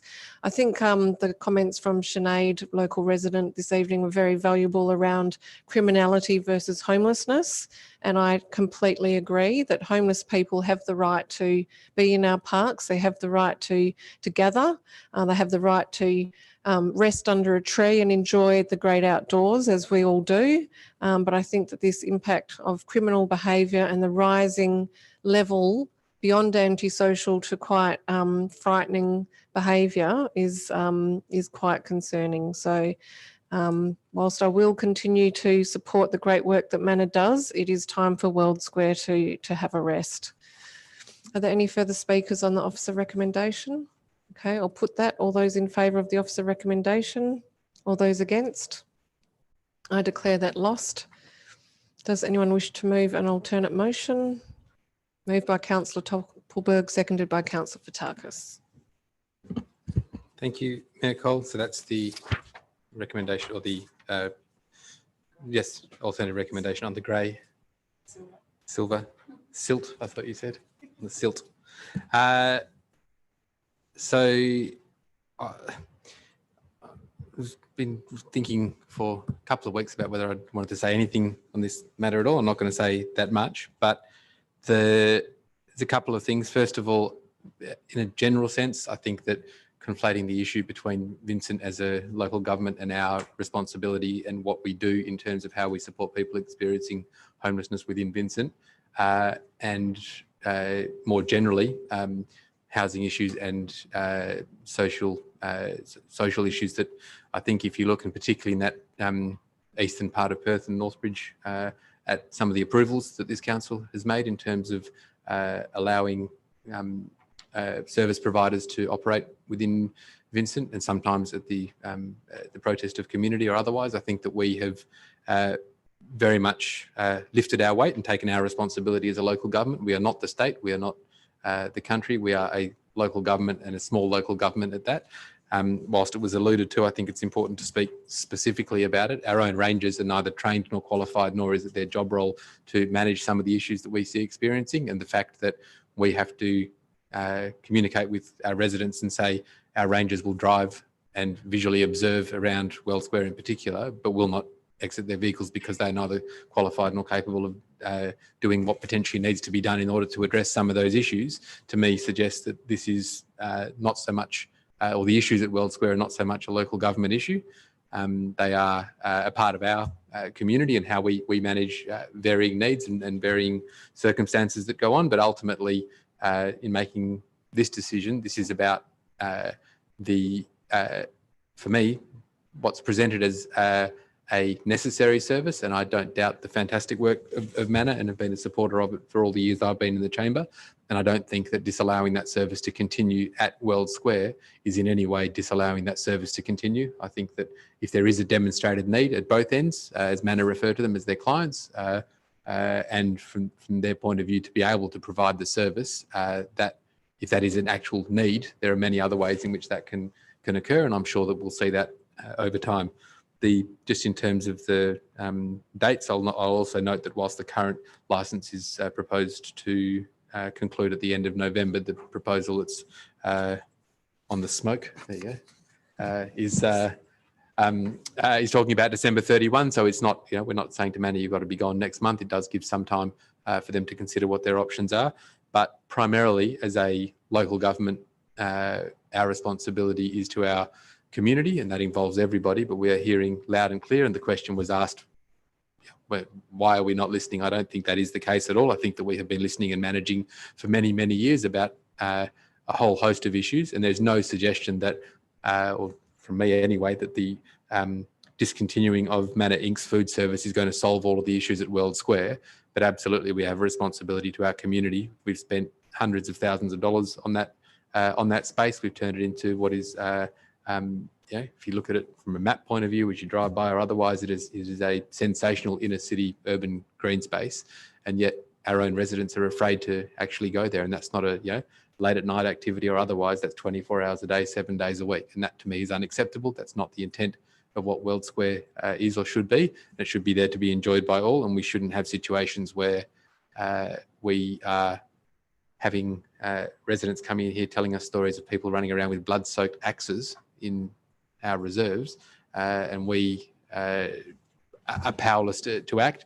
And I do understand also that as long as that service continues there, that the attitude of police is that it is in some way being facilitated by the provision of a service within World Square. And we have that issue of it's not our rangers' responsibility, police are unwilling to act because of it, and Manor Inc. are doing this fantastic job, but are not responsible for what goes on before or after they are there. So for me, glad I didn't want to talk about it much.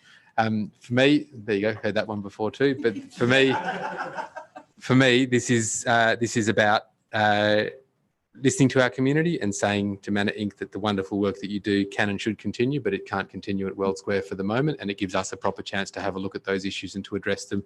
And the proposed recommendation 7 deals with the way in which the city council and staff and support services and groups that have reach within the community are able to sit around the table and actually work through some of those issues to work through those issues at World Square more generally. So I will happily support the recommendation, and there's been a bit of chatter back and forth, but appreciate the Mayor's efforts in penning it. Thank you. Thank you, Councillor Toppelberg. Councillor Fotakis. Yeah, thank you, Councillor Toppelberg.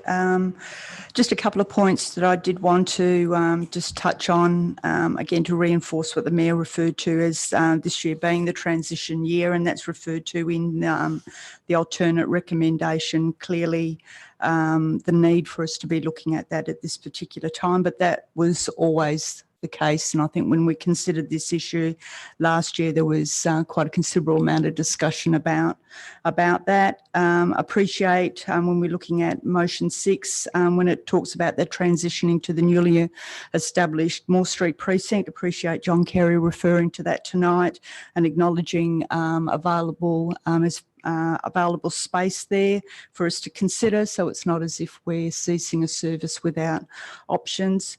There is also the motion requiring the re-establishment of the Safer Vincent Advisory Group.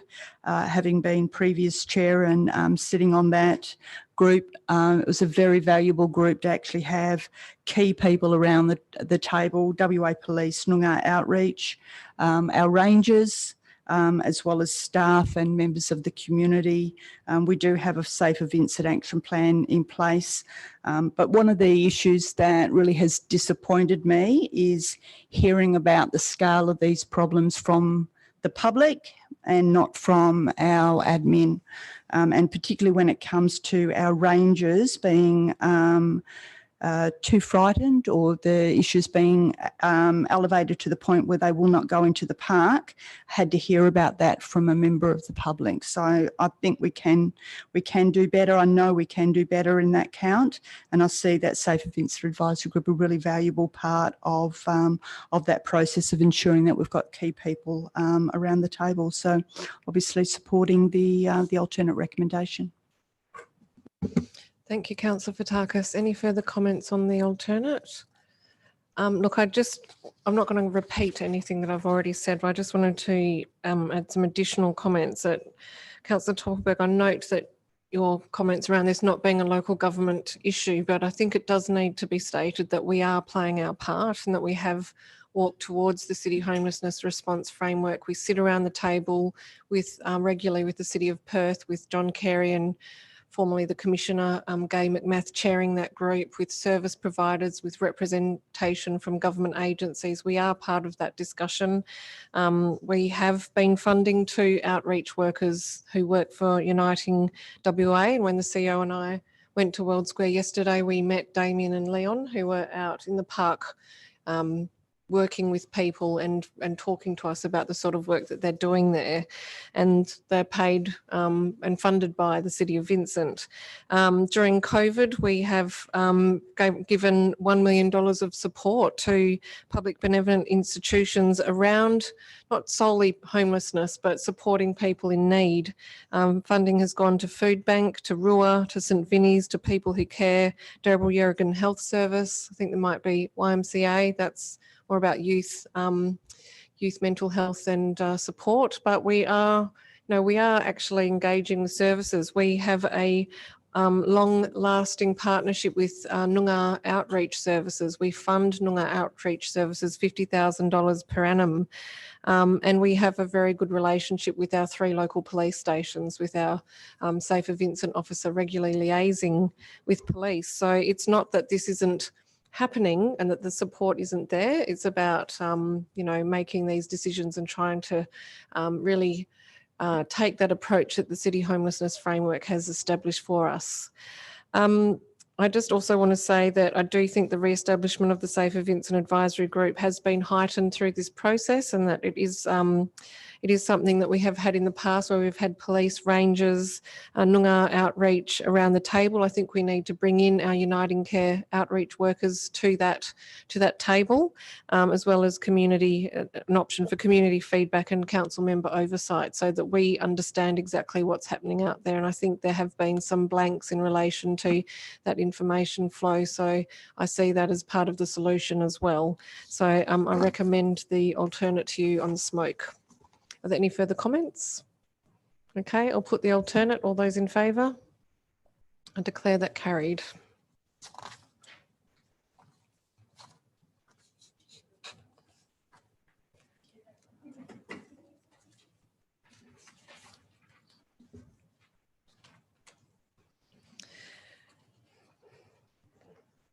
Item 12.5, is anyone remaining? Has anyone got this far with us? No, okay, we'll come back to 12.5. 12.3, yes, okay, we'll go to 12.3, which is the sale of 150 Charles Street, West Perth. This is an absolute majority decision required. Can I have a mover and seconder for this item? Move Councillor Fotakis, seconded Councillor Wallace.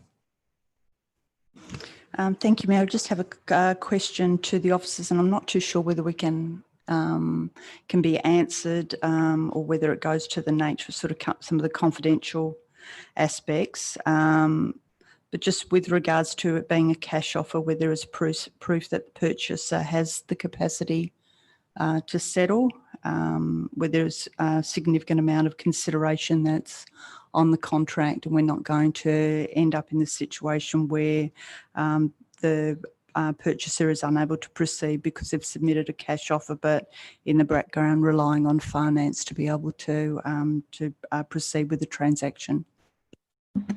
Through you, Mayor Cole, the administration has been provided with an unconditional cash offer in the form of a signed offer and acceptance form. So they've signed to say that it's a cash offer, it's not subject to finance. So that would appear that they And once council, if they approve this, then council would, or the CEO and mayor would sign the offer and acceptance form, and then it's an unconditional offer, and the proposed purchaser would be required to pay pursuant to that offer and acceptance form. So I'll just maybe rephrase that. So is the offer a waiver of the condition of finance, and they have the full amount available within their banks, so that we're actually aware that they actually already have the amount of funds, or are they just choosing to waive the condition of finance, which denotes it as being a cash offer? Through you, Mayor Cole, we haven't checked if they've got funds available in their bank account, but they have said that finance is not applicable and completed the offer and acceptance form accordingly. I'm happy to actually support the officer's recommendation. I don't have much to add on this. Thanks, Councillor Fotakis. Councillor Wallace. Thanks, Mayor Cole. I don't have much to add either. Okay. Does anyone wish to comment or debate? All right. I'll put the motion. All those in favour? I declare the item carried and the property sold. Should I do the hammer? Bang the cap. For the first time ever. Okay. Congratulations. Okay, so the next item raised was 9.2, which is relating to 58 Kalgoorlie Street. Yes, still here. Thank you. So we'll move to that item. 9.2, number 58 Kalgoorlie Street, Mount Hawthorn, single house amendment to approved. Councillor Toppelberg has left the chamber on a financial interest. Councillors, can I have a mover and seconder for this item, please? Moved Councillor Wallace, seconded Councillor Smith. I don't have too much to say about this. I understand it was a very controversial application the first time through. I think the proposed amendment, while it's unfortunate that it does encroach further into the setback, is insignificant, I think. Can I just ask a question of admin? I think we had a statement that no comments were received in objection from the lot to the south. Is that correct? Through you, Mayor Cole, that's correct. And we did contact the neighbour to the south just to confirm that they had received everything and understood the impact of the proposal, and they confirmed they had no objection. Okay, thank you. Yeah, I'm happy to support the officer's recommendation. Councillor Smith. Thank you. I'm also happy to support the recommendation. Thank you, Councillor Fotakis. Thank you, Mayor. I just did want to note that, as Councillor Wallace touched on, that the site's come before this council a number of times. It's been a controversial one that the approval was granted by SAT last year, and I've heard the community's concerns then and now, especially with regards to the impact on streetscape and locality, but those matters were considered and approved by SAT, and I noticed that they were referred to in some of the applications in the consultation. I note also too that the amendment that the boundary setback does meet the deemed to comply standards. I did seek clarification, as the applicant noted last week, on the materials used, just really in terms of an assurance on my own part on the noise attenuation. I noted that it is going to be topped in a synthetic rubber. And that the size of this staircase is a reduction on that was originally considered by the applicant. So it's not a complete sort of injection of what was previously coming before us. So we'll be supporting the officer's recommendation. Thank you. Councillors, any further comments? I might just go to the manager. Given that this has been through the SAT process, if council was to refuse on the variations, what would your view be of success going through the SAT process? Through you, Mayor Cole, it would probably be unlikely that we would succeed in the tribunal, given that the amendment relates only to that specific area of the stairwell and the remainder of the dwelling has already been approved.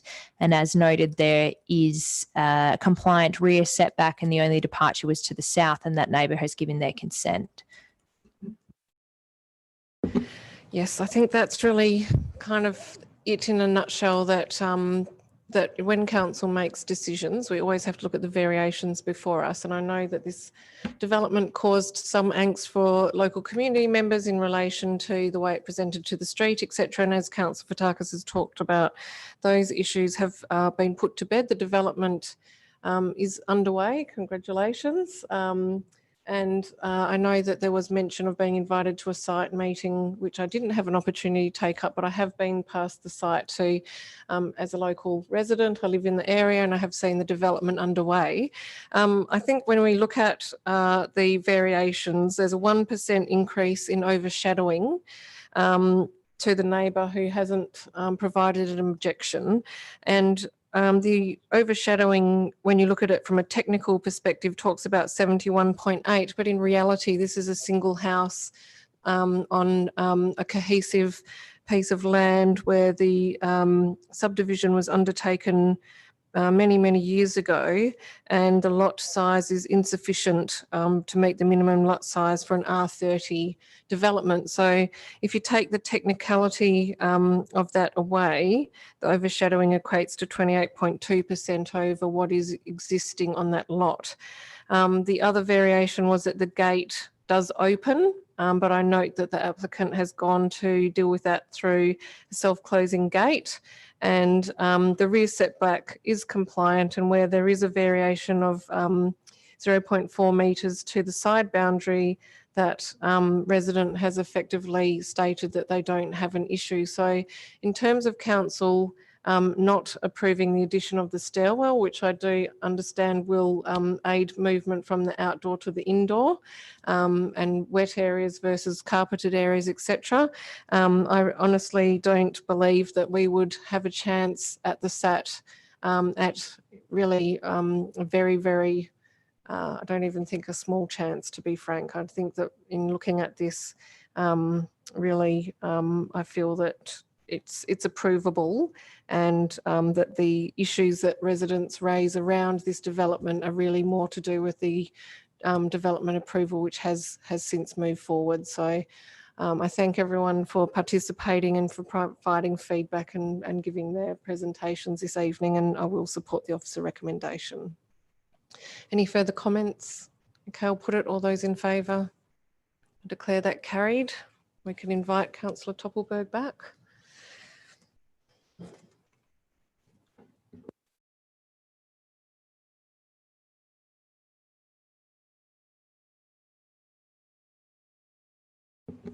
Thank you.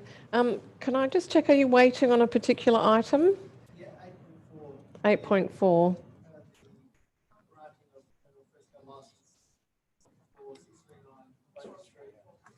Okay. Yep. Is everyone happy to move to that item? Okay, so we're dealing then, because we have a member of the public waiting on us. Thanks for your patience. As you can see, we can debate a long time on a single item. Thank you. So we'll go to item 12.4, which is licence to locate a permanent alfresco structure in the Grosvenor Road Reserve adjacent to 639 to 643 Beaufort Street, Mount Lawley. Can I have a mover and seconder for this item, please? Moved by, come on guys, Councillor Fotakis, seconded by Councillor Wallace. Great work tonight, Councillor Wallace. Councillor Fotakis. I'm going to lose my voice. I do have a question. I know it's probably been asked before, but I'm going to put it down to a semi-seniors moment. With regards to permitting smoking in the alfresco, can I get a clarification on whether that will be allowed or not, or whether we need to specify that within the what we're approving tonight? Yeah, through you, Mayor Cole. In terms of this particular piece of land, public land would be captured within the smoke-free target. So it would likely fall within the scope of that. So would, so I just wanted some clarification as it stands without any specific condition on that. Once it's actually completed, that smoking would be permitted. I mean, I know we're talking about it being a target, but I I just want to really know whether there be a possibility that we could actually place that requirement on them. Through you, Nicole, once it's completed and until the target is actually endorsed by council, smoking would be permitted in that area under the Tobacco Products Control Act, maximum of 50% in terms of the inclusion within the conditions. Through you, Mayor Cole, we could include a condition relating to smoking, so that would need to be moved as an amendment, but that's something administration hasn't considered including as a condition, because as the requirements change with, sorry, I'm not sure how to word it exactly, but with the public health plan when it's adopted or there's targets, because it is the public realm, the use of that area would need to comply with any changes to smoking. It's a problem of being the mover of an item, but I will rely on my public health background colleagues if they do want to see that extra stipulation, but I'll allow other councillors to speak to this. Councillor Wallace. Sorry, I don't have too much to add. I guess my concerns around the proposal were raised by the design review panel about the balustrading between the area and the public domain. I think the comment was kind of reinforces an us and them situation. Yeah, I guess I'd like to see an amendment to have that removed. I kind of enjoy the current situation where it interfaces well with the street. I don't know if I'm not going to move that amendment, but that's my comment. Perhaps we could just go to the manager or to one of the managers on that, because I believe it was a condition of the liquor licensing to have the balustrading. Through you, Mayor Cole, yes, the applicant has advised that the liquor licensing requirements would require that top rail to be in place. Okay, that gives me a good reason not to move an amendment. Thank you. Councillor Toppelberg. Thank you. A few things. Firstly, I don't have a place to comment on legislation, I suppose, but liquor licensing in this state is something that is extremely difficult to navigate. I think if you take away the nuances of some of the design elements and some of the idea of whether you can sit down, stand up, be here, balustrading or otherwise, to a lot of people it doesn't make sense. This is an old pub, and as the custodians of this decision, from my point of view, I think we're just trying to enable it to operate as a pub. And if people are going to be able to sit outside and have a drink or stand outside and have a drink, and liquor licensing dictates that this is within some design parameters, pretty much the only way it can happen, I'm comfortable with the officer's recommendation. In relation to the as yet undebated approval of the proposed public health plan and smoking, and I alluded to it last week, and I'll talk to it more, but having a target in a public health plan and having a decision around a specific area in relation to a specific venue, to me, are two separate things. And I don't think that having a target for town centres means that every time that we should be looking to in 2020, whilst we have this as an aspiration for town smoke-free town centres by a certain time frame. I think that conflating the two issues and going heavy-handed while smoking is still a legal activity, to me, is not. I think they are two separate things. I think it's something we're going to have to navigate, but I'll talk more about that with the public health plan. But I think this is a matter of an old beloved pub within the local area looking for a way to obviously extend its licensed area, but to be able to operate in a way that most people would expect that a pub could or should be able to operate, which is people being outside and having a drink.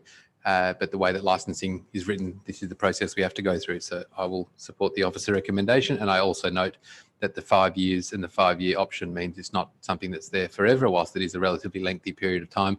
If community views or council views change over time, this isn't something that's being signed away for 20 or 30 years. CEO.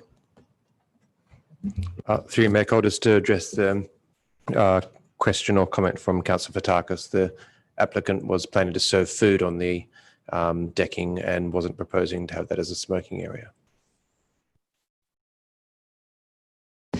Can I also just ask a question of our Director of Strategy and Development? So it's that little A in the front.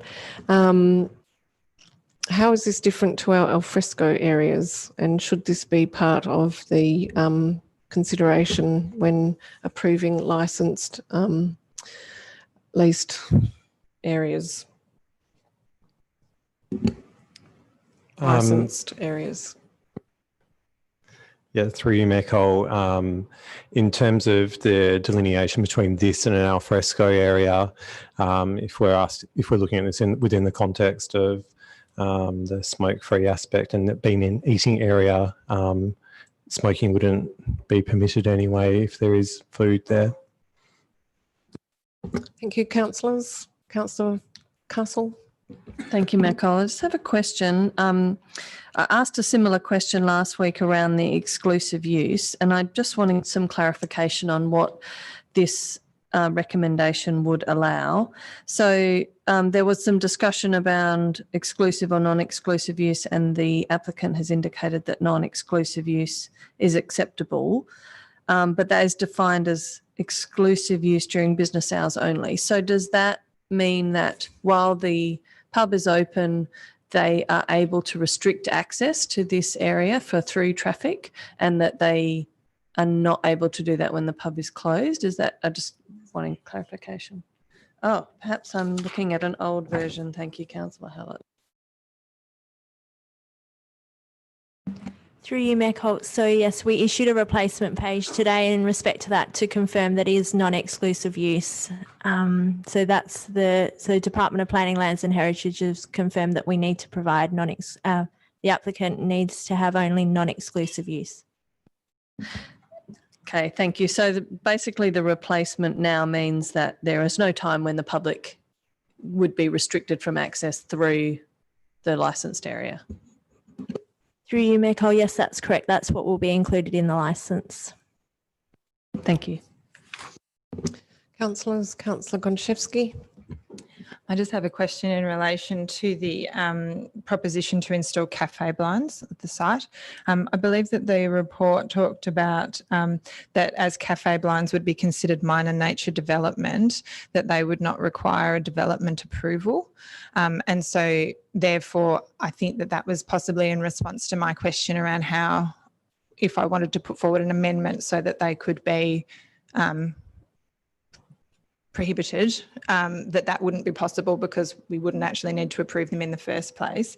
Just to get some clarification on if my interpretation was correct. But also the question is, if the idea is that we're issuing a non-exclusive use licence, this would then allow them to undertake development onto the site without our permission. Is that correct?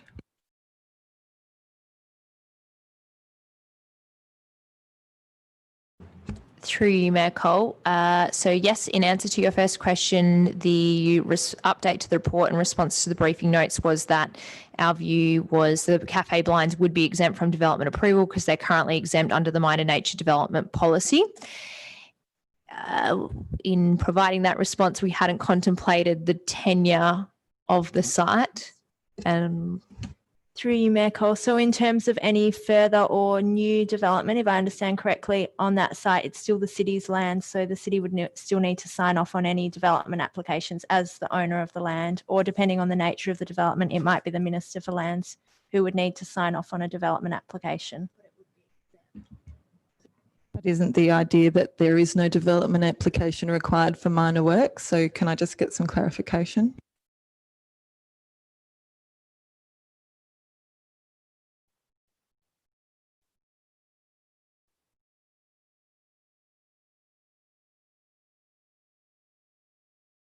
Can I propose that the question could be, is it possible to require that cafe blinds be prohibited as part of the approval rather than I think that's the question I asked last week, but yes. I'm happy to ask it again. If we condition, because I think that's a marvellous idea.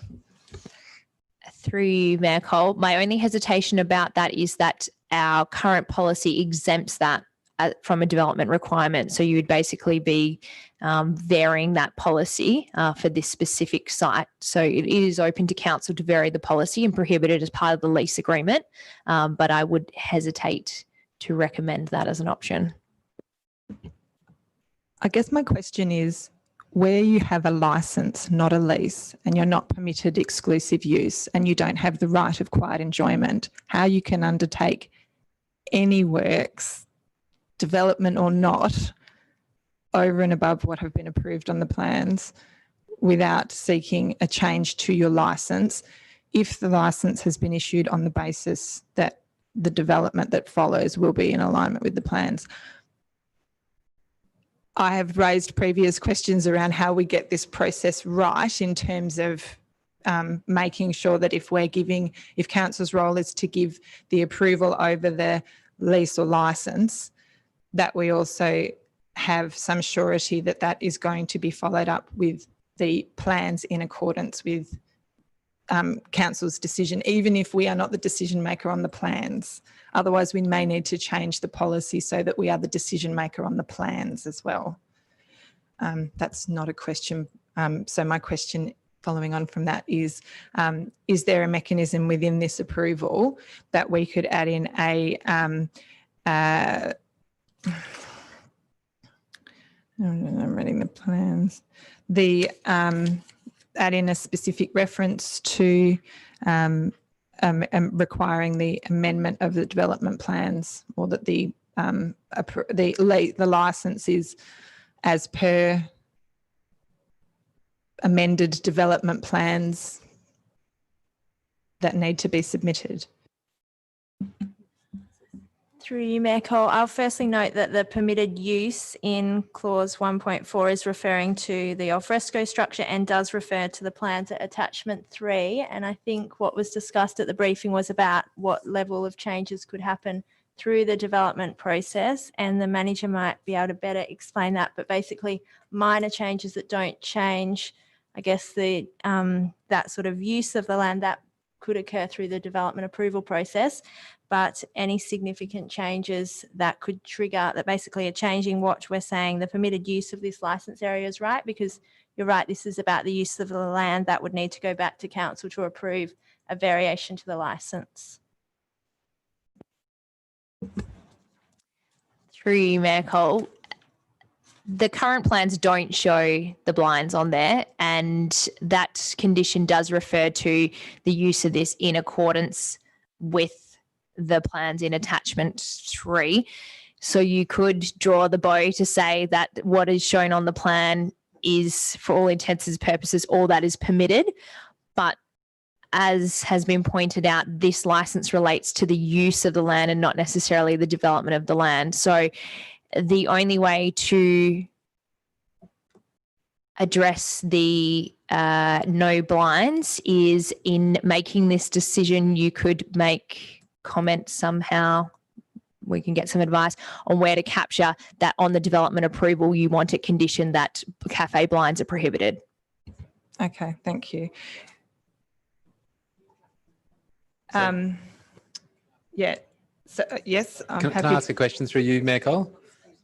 So Go through ahead, you, Councillor Toppelberg. so and it's either for the manager of governance or for manager of planning. Given that what's being the decision relates to a license, does the exemption not refer? If the exemption refers to development, that would require. So if we are the owner of the land, in the same way you can lease a property and say no parties, even though parties aren't illegal. If you have provisions around the conditions under which you will license your land to be used, is it if permission is either explicitly refused at the point of issuing the license or made a condition of the license, or if you required development approval to be sought or the permission of the landowner to be sought as a condition of the license? I'm just curious as to how an occupant, for example, if somebody was to lease a house from somebody, that doesn't mean that they can go ahead with development on that land, even though it may be exempt because the owner hasn't given them permission. If the land belongs to us or the Department of Lands, surely in order to actually enact development on that, you'd need the permission of the landowner, because this is just a license. It's not a lease of the area or giving them use of the, it's a license for use. Is that correct? Through you, Mayor Cole, that's correct. There are two separate processes that kind of get confused. This is seeking approval for the use of the land, basically to lease it from the city for their purposes. And then we have the development application that's running concurrently, which would be for the development on our land, where we have had Department of Lands sign that application as the landowner. So it is open to council as part of this process if you were to consider granting the licence today to include an advice note that would say we don't support or a condition. And also, sorry, just the plans that are on page, whatever they are, have new drop-down blinds shown dashed, weatherproof, something electric remote controlled noted on them. So the blinds do, as it stands, if it was approved, the blinds are to be installed. That's an observation more so than a question, but you can clarify that. But Okay, so we just need confirmation. Is an advice note or a condition so that we can move forward? Given that the approval that is granted on the following key terms, could we not add in a key term of 1.13 cafe blinds and then also in a key term of 1.14 smoking? And that if the cafe blinds were installed or there was smoking in that area, then that would be something that would breach the licence. And so therefore there would be some remedy to the city in relation to that. And what would that remedy be? Through you, Mayor Cole, we could add in those conditions. So no al fresco blinds as 1.17 and no smoking within the al fresco area as 1.18. In terms of, so if the applicant was in breach of its licence, then the city would have the power to terminate the licence and could require that the applicant made good the licence area. I'll speak to this, but I'm, my broader support or otherwise, but I always believe in amending to make sure it's as close as possible. Are you moving an amendment? Yes. Can you just move the amendment and then we'll hear from you on that? I would like to move to amend the key terms 1.17 and 1.18 to prohibit the installation of cafe blinds and smoking in the alfresco. I'm happy to have them considered separately if that makes it easier, but also happy to put them together.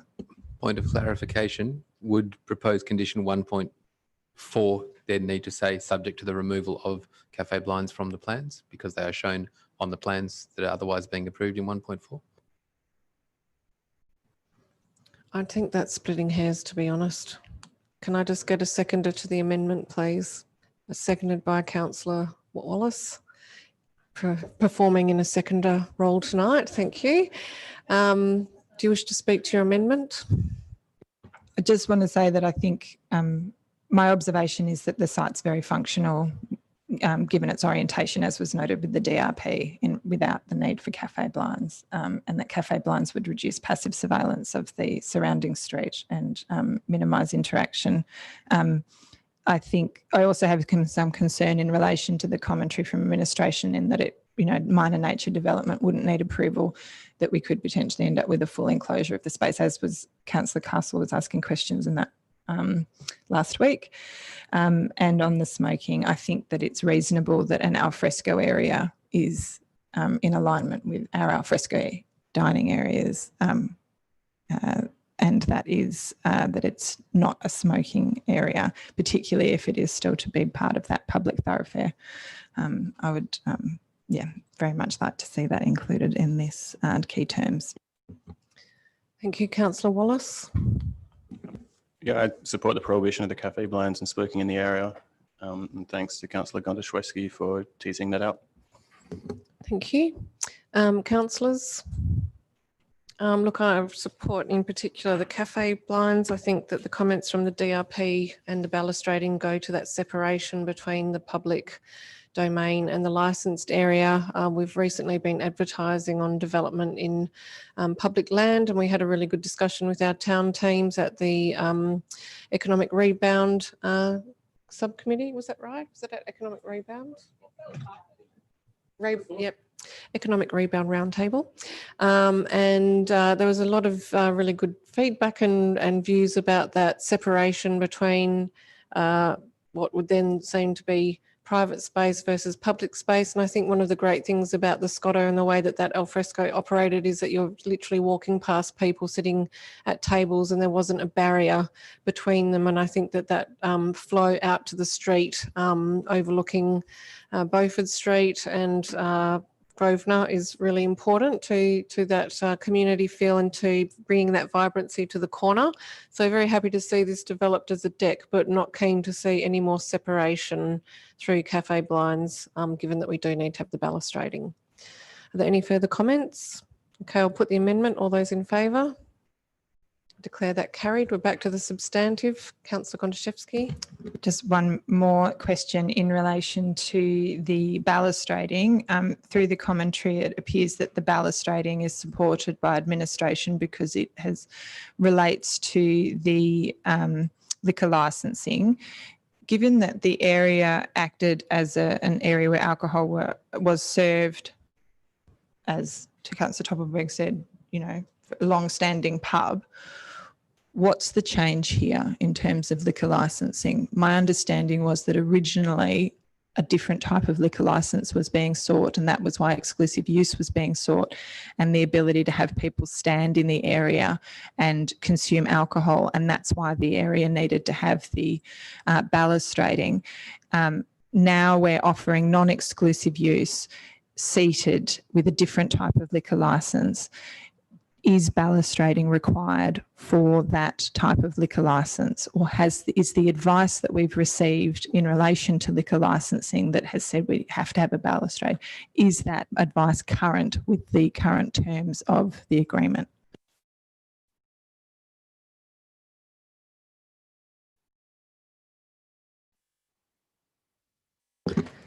To be frank, where there's a variation in level, don't you want to have a balustrading so people don't fall off the edge? I believe that the commentary from the DRP was that they weren't supportive of the balustrading because of the separation. I know, I'm and just they'd trying to urged- bring some practicality. No, to look, the, I'm happy to. I mean, I would like to get the answer because I do think it is reasonable to have that answer. If there's anyone that's able to give me that answer, otherwise I'm not going to be, you know, foreshadowing a deferral or anything like that to get that information.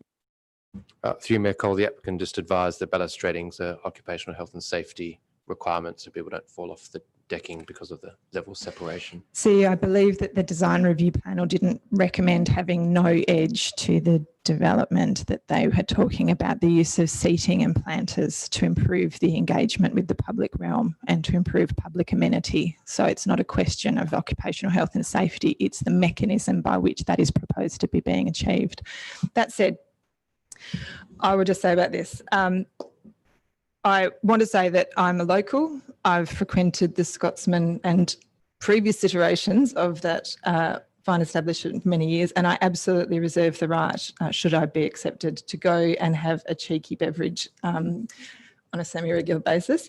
However, I believe that even with the prohibition on cafe blinds, I think that I still have some concerns around the privatisation of the public realm to the detriment of the amenity of the public.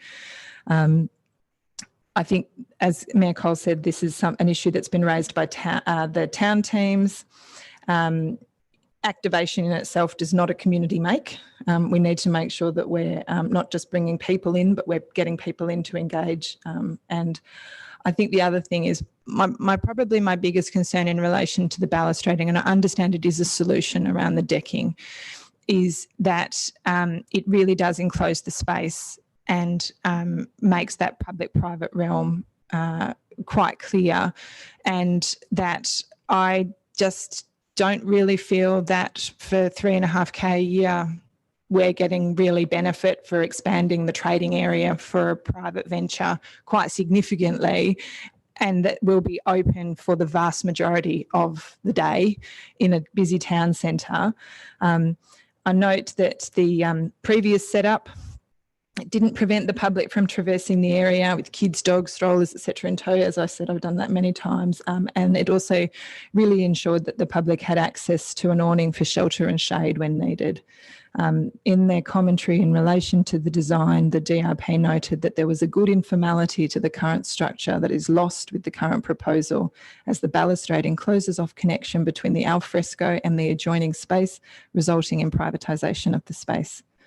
I'm not going to move a deferral. I think that this is something that we, I'm not, really reading it in the room, but I think that it would be great to see the venue operational again. But I think from the long term, what we're really signing up to with this is improving the amenity for the private patrons and the venue operator without really providing any consideration for or adequate management of how the space was previously successfully used. There's no awning across the road for people that are traversing from the car parks into Beaufort Street. So I think that the balustrading really makes it look like a private space. And so the intent behind the non-exclusive use, I don't really feel is met with the current design. So I can't put my hand in the air for this one, although I do think that the amendments have improved what is before us. Councillors, any further comments on this one? I note the point. I think the awning is an issue, but I think the balustrading is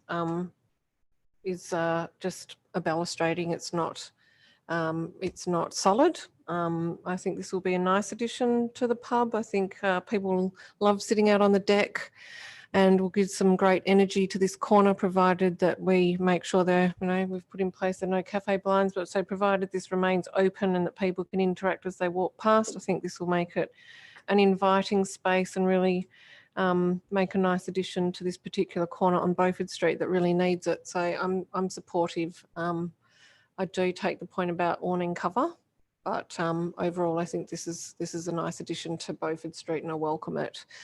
If there are no further comments, I'll put the motion. All those in favour? All those against? I have the casting vote, so that's passed.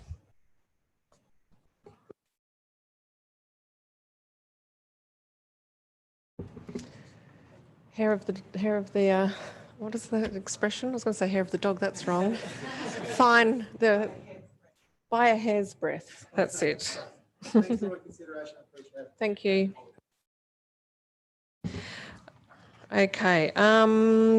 So I'll go back to the items first raised by a member of the public gallery who wasn't here to hear the debate when we started. We've dealt with all of the issues for those who have physically been waiting, and so now go back to those other items raised during public question time. So the next item is 12.6, and that relates to extension of lease, Barley Street Car Park, 596 Beaufort Street, Mount Lawley. An absolute majority decision is required.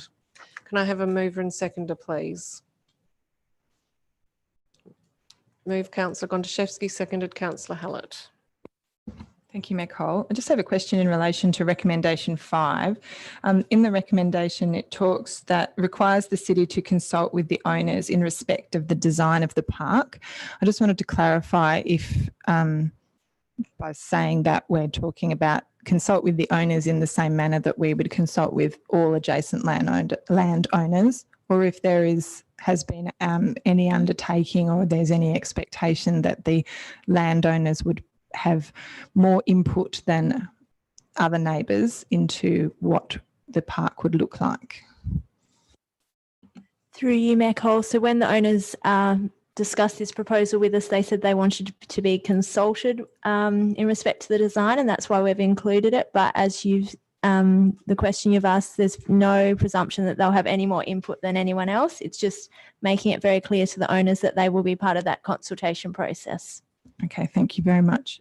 In that recommendation, it also talks about that the approval for a development approval, and that the land swap is subject to a development approval. My understanding would be that that wouldn't be something that could be resolved prior to a land swap actually being undertaken, that the land exchange would have to occur, and that then the new landowner would be able to submit development approval for that particular site, and that would be approved through normal process. Is that correct? Through you, Mayor Cole, the discussion with the owners has been that we'd have a principal agreement to exchange the land in accordance with this land exchange concept plan. And one of the conditions, along with like subdividing and amalgamating the lots to create the new lot configuration, would be that they also got development approval. In terms of applying for development approval when you don't own the land, I don't understand exactly how that could operate. So I could maybe ask if the director, I know the manager planning has now left, but this is the in principle discussions with the owners has been about that, because they wanted to get some certainty on what type of development they could develop there before progressing with the land exchange. So it would be a condition of the exchange. So I'll flag concerns with that, particularly because we have not been presented with any information on what discussions may have been had around such a development approval. However, my question would be whether you are able to submit a LDP when you're not a landowner, like whether it is something that the if an LDP was considered for that particular site, regardless of who the owner was, whether that is something that could be approved, and then the development approval would follow an approved LDP. Through you, Mayor Cole, the local development plan could encompass more than one land holding. So for instance, that could encompass the LDP, or a LDP could encompass city land and the concept of the park and what's being proposed for the land exchange for private development. If the we're just being asked to note the proposal. However, yes, we're just being asked to note the proposal, but we're also being asked to note that it would be subject with the owners obtaining development approval for their acquired land. And it doesn't say that when that has to occur, but your understanding is that the intention is that the landowner would seek in principle approval, but not via a development plan and not via a development application for what they want on the site prior to them actually agreeing to such a land transaction. Through you, Mayor Cole, that's the discussions, the very preliminary discussions we've had with the owners. And yes, this is just for the council to note this. So further discussions would have to occur with the community, and then we'd be putting a recommendation to council if that was the next step, to put forward the proposed in principle terms of any land exchange with the owners. Can I just ask what would be the impact of council deleting the city consulting with the owners in respect to the design of the park and the owners obtaining development approval for their acquired land, given that we're just noting it? Could we simply delete it? Through you, Mayor Cole, yeah, the wording there is just for council's awareness. There's not an approval, but it's for transparency. At a certain point in time, if this was following the consultation, something that council wanted to consider, then the landowners might want to invest in some design work, and that could be done at a pre-DA stage in liaison with our design review panel, for instance. But does it there's nothing binding in but does it Recommendation not 5. set an intent that there's an understanding between the city and the landowner?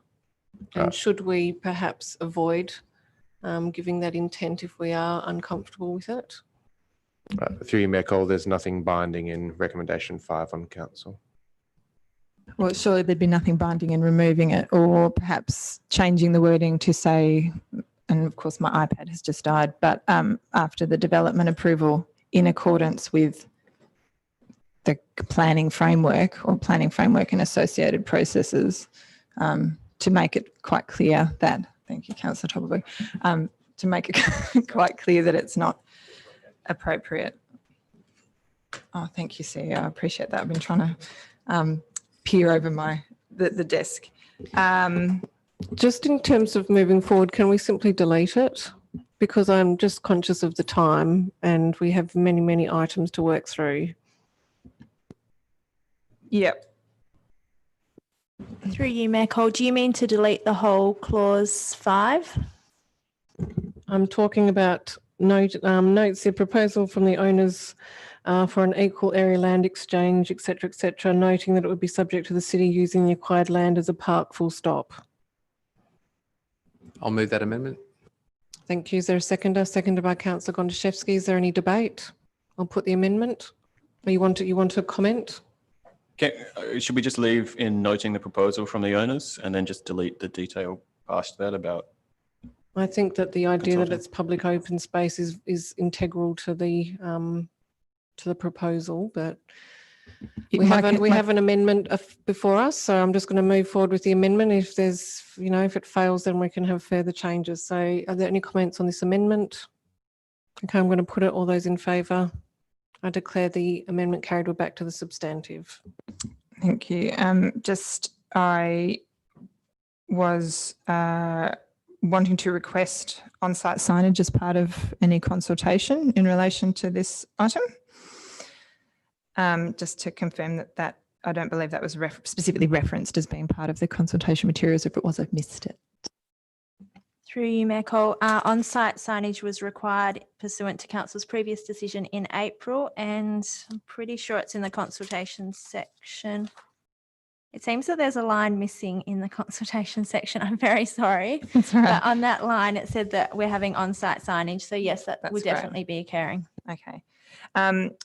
Will the consultation include clear reference to the park creation being based on the loss of both the car park and 7 on-street car bays?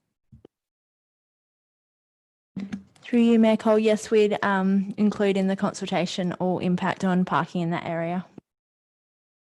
I asked a question at the briefing in relation to access to open space. I possibly wasn't clear enough. I had referenced the public open space strategy mapping that looked at access to any open space, but I believe that what was included was local and neighbourhood open space rather than any open space. So I would like to put forward an amendment to request, sorry, I'm now going to have to open everything up. I'd like to put forward an amendment to include the requirement for the development of an updated figure 4 to the public open space strategy. That would then be used in consultation materials to show access to open space in the local area. I think that, and if I can get a seconder, I'll talk to it. Is everyone clear on what the amendment is? Can you please repeat?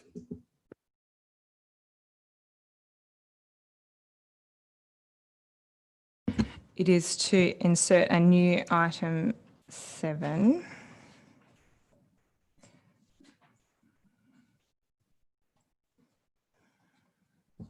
Hello. It is not showing up. It is to insert a new item 7 to the recommendation that requires the development of an updated figure 4 or development of development of a map as per figure 4 in the public open space strategy to illustrate the access to any open space in the area surrounding the park, and that this information is included in the consultation materials. Is there a seconder? Councillor Hallett, is there any discussion? Okay, I'm putting it. All those in favour? Declare it carried. We're back to the substantive. Anything further, Councillor Gondaszewski? No, I mean, I'm ultimately supportive of doing what we said we'd do a while ago, which was consult on the potential sale. And I recognise an opportunity has arisen and should be addressed as part of that consultation. Thank you. Any further comments? Councillor Toppelberg. Thank you, Mayor Cole. Just there was a comment made in the gallery about, I know that the parking occupancy has been presented, but I think it's important if we're potentially looking at losing 56 car bays, that the consultation look at some level of parking analysis beyond just what the occupancy is or the financial side. So I don't propose to put forward another amendment, but I would just like to note that I think it would be helpful if the community is given the information about occupancy and availability generally in the area where we believe those 56, where we believe people will park in the event that the land is developed as, in the event of the sale of our property or the land exchange, either of those two. And I just I think what was the former clause 5, but from the limited information that we've had in relation to the negotiations, it would appear as though our adjacent landowner is seeking maximum benefit at the expense of the Vincent ratepayer. And the way I see it, we hold all the cards here. We have developable land. If we believe that, and the result of community consultation is that that land is surplus, we will look for the best outcome for our ratepayers. And whilst the establishment of public open space may well be within that interest, the development potential of the adjacent land and the benefit to the owners of that land, or perhaps subsequent owners, is a matter for those landowners to consider. But it's not our job to go and make sure they can get as much money as they can for the biggest development that they can, which appears to be, as I say, on the limited information that we have, the angle that those landowners, rightly and fairly from their point of view, are seeking. But what we are seeking to do is to seek the best outcome for our ratepayers in terms of the land that we own, its value, the car parking situation, and the potential for POS. So I'd just like to make those comments. Councillors, any further comments? Councillor Fotakis. Through you, Mayor, just a couple of questions. Just with regards to the management fee, what's the current management fee on the renegotiated lease amount? Through you, Mayor Cole, that's the same amount as in the current lease. And apologies, I can't remember the percentage, but in the financial section, I think we've included what the total rent would be, what that equates to. So 9,900 a year, the CEO's just said. And I think, so that takes like the total cost to the city to about 60,000, would be about 70,000 a year, including the management fee. That's a huge management fee in anyone's experience. Do we have the ability to renegotiate that? Through you, Mayor Cole, yes, we could consider renegotiating it with the tenants. I note that the rent based on the previous lease fee was 120,000 a year. So we have negotiated that down to 60,000 a year, which is half of that.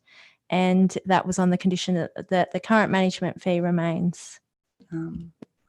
I think we just need to be consistent with market.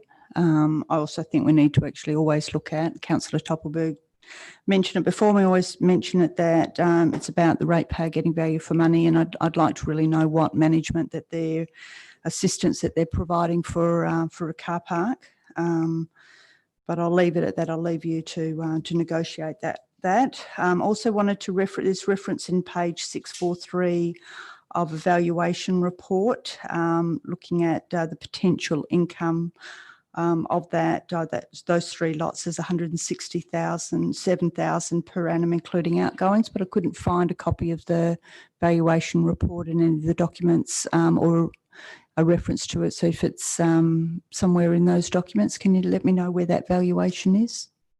Through you, Mayor Cole, that was provided to council previously, and we haven't attached that to this council report. So that was a market rental valuation, which is much higher than what's rents proposed, because the proposed rent we've now negotiated with the tenant, the adjacent owners, is 60,000 a year. So I'm interested to actually see if that was done by the same group that actually valued that lot substantially more than what we're looking at the value of our lot is. I mean, how current is that? Through you, Mayor Cole, yes, it was done by the same valuer, and that was from, I think, about the same time, so earlier this year, just at the start of COVID.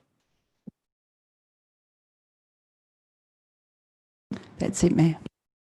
Thank you. Any further comments on this item? Have you spoken? I've spoken, but I have a question. That's it. Okay. And I promise to keep But it I'm really just quick. raising that we have a lot of items to get through this evening. Can I just confirm that the proposal that we're noting is in relation to the land area?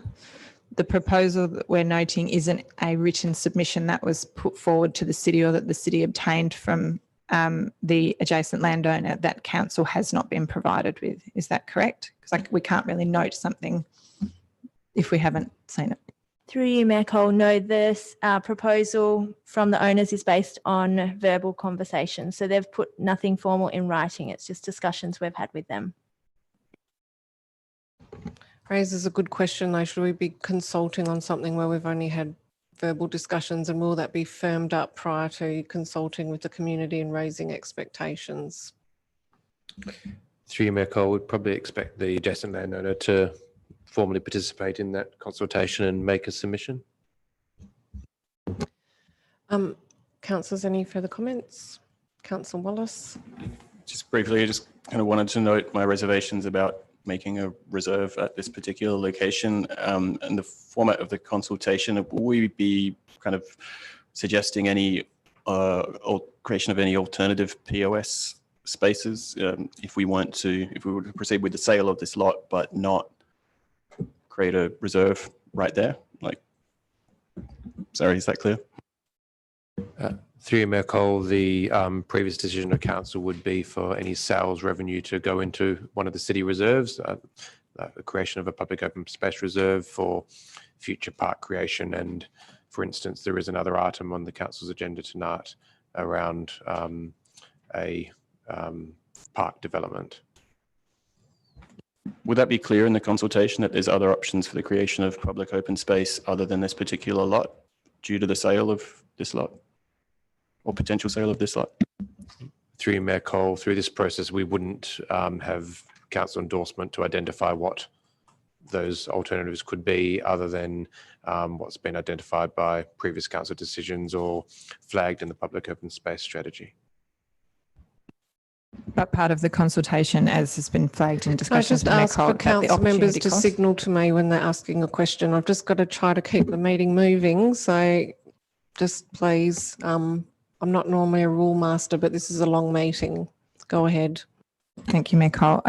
We'd had some discussion around both consulting on the proposal, but also the opportunity cost of the proposal if it was pursued in relation to activities for other open space or general revenue or rates, et cetera, So is it intended that that will be part of the consultation? Through you, Mayor Cole, yes, we would make it very clear in the consultation that sales revenue from any sale of city land such as this would be intended to go into a public open space reserve for future council's decision making for what is a long list of potential areas for enhancement of existing POS or potential acquisition of other areas of POS, but we haven't identified any sites for acquisition for new parkland at this stage. Just going to very briefly speak to this. I think this is a very exciting opportunity, and I'd like to compliment the administration on a much better report that has come through to council. I think that when you read this report, it is a convincing argument that this is an opportunity that we should definitely pursue with our community, as opposed to last week's report, which didn't really cover off many of the issues that we should consider when considering advertising what effectively is going to be a major land transaction. I was at Beaufort Street on Saturday for the pop-up town square. Obviously didn't speak of this because council hadn't made a resolution, but I think this is a really great opportunity to bring something different to Beaufort Street, which I think would be a benefit to the street for years and years to come. And I think that to pursue this would also potentially lead to much faster development of this site, which again would be of significant development to Beaufort Street. In reading how that aligns with the POS strategy, it obviously is there's a hole and a gap in this area. So look, I'm very happy to take this forward to advertise to the community to seek their feedback, but I agree that this consultation needs to be very comprehensive, and it needs to detail the financial implications, the parking implications, a public open space strategy. All of that detail must be provided. If we simply go out and say, would you like a public open a town square in this place, of course the answer will be yes, but we have to delve deeper than that and really explain to our community the complexities and the costs involved, which is likely to be 1.5 million upwards. So I think it's really important that we present a very realistic picture to our community, and that this isn't sort of presented as a fun opportunity, but of something that needs serious consideration. But overall, I think the report presents a much stronger argument and is something that I'm quite excited to explore with the community. Are there any further comments for those who haven't already spoken? Okay, I'll put the motion. All those in favour? I declare it carried.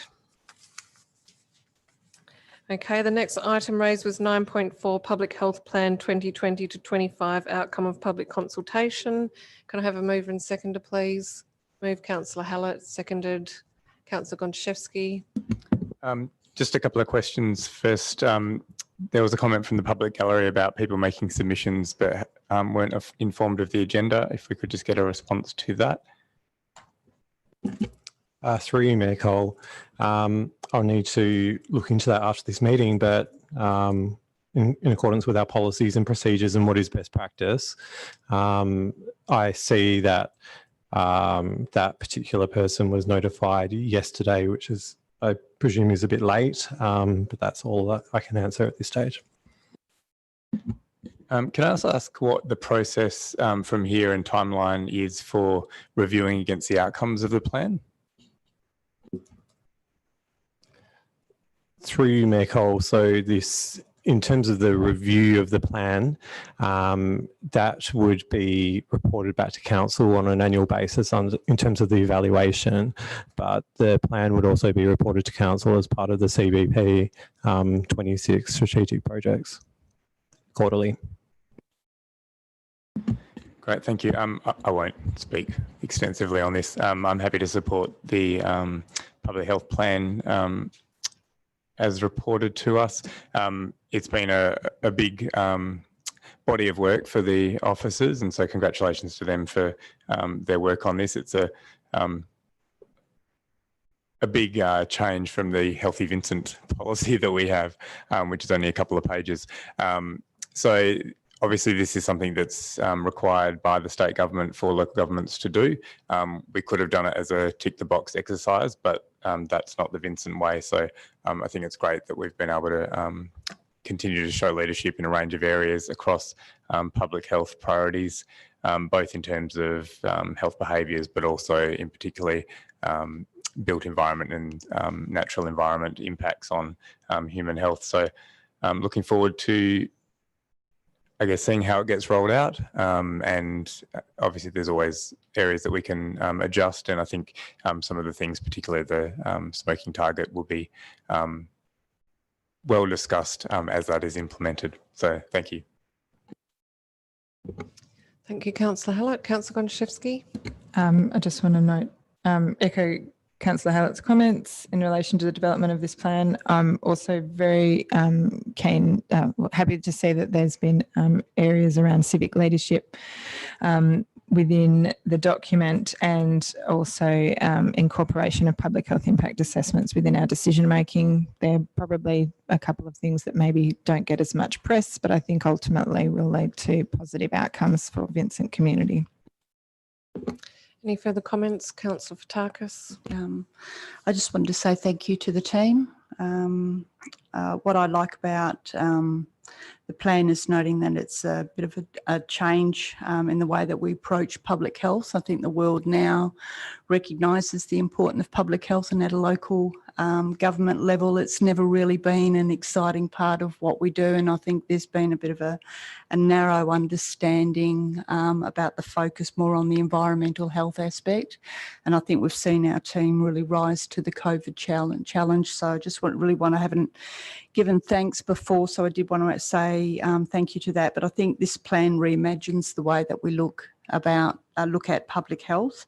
I like how it seeks to embed health outcomes in everything we do across the city and align, I think, what Councillor Hallett sort of touched on, our other strategic goals, whether they're in active transport or built form. And we know we're doing great things and they have an impact on health. And even if you take it to the New Zealand model of really looking at wellness outcomes, I think it's really an exciting area. So I'm really happy to endorse it. And yes, I think it really takes us on a different path and hopefully gives us an additional sort of leadership bow in everything that we do at local government. So thank you.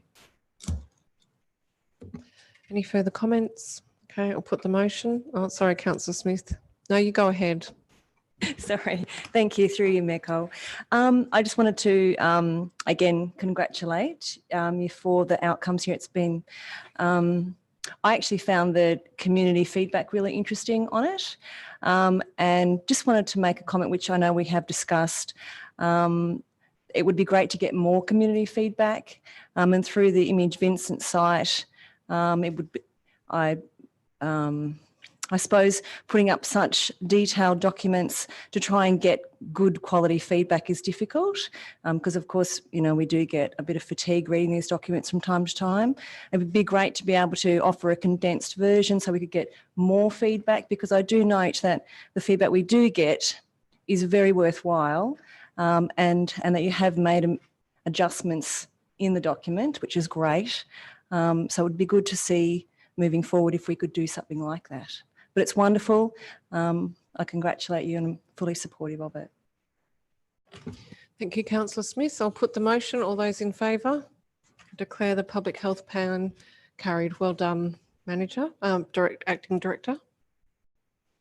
Okay. The next item that was raised was 11.5, which is the authorisation of expenditure for 1st to 31st of August 2020. Can I have a mover and seconder? Moved Councillor Gontaszewski, seconded Councillor Hallett. I had a question in relation to a question that Mayor Cole asked at the briefing last week in terms of expenditure to the vendor Devco in relation to their approved tender and requesting an understanding of expenditure against that tender.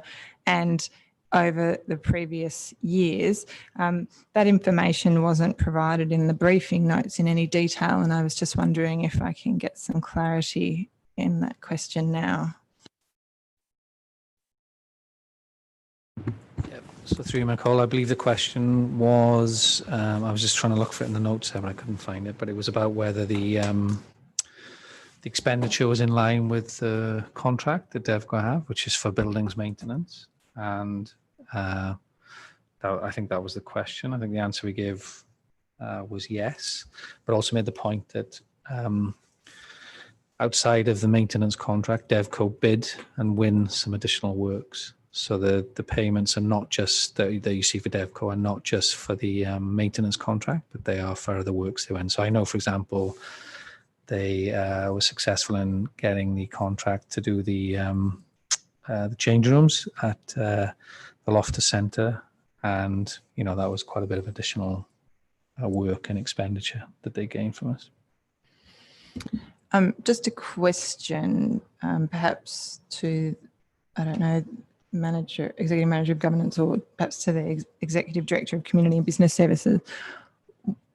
If, for example, a question had been asked about the expenditure and I wasn't satisfied with the response that had been provided, and while I accept on face value, I don't have any, real concerns, but I think the principle is if a question was asked about expenditure, we should have an answer to it by the time we approve that expenditure. Is there a consequence to the deferral of approval of this expenditure subject to that question being answered?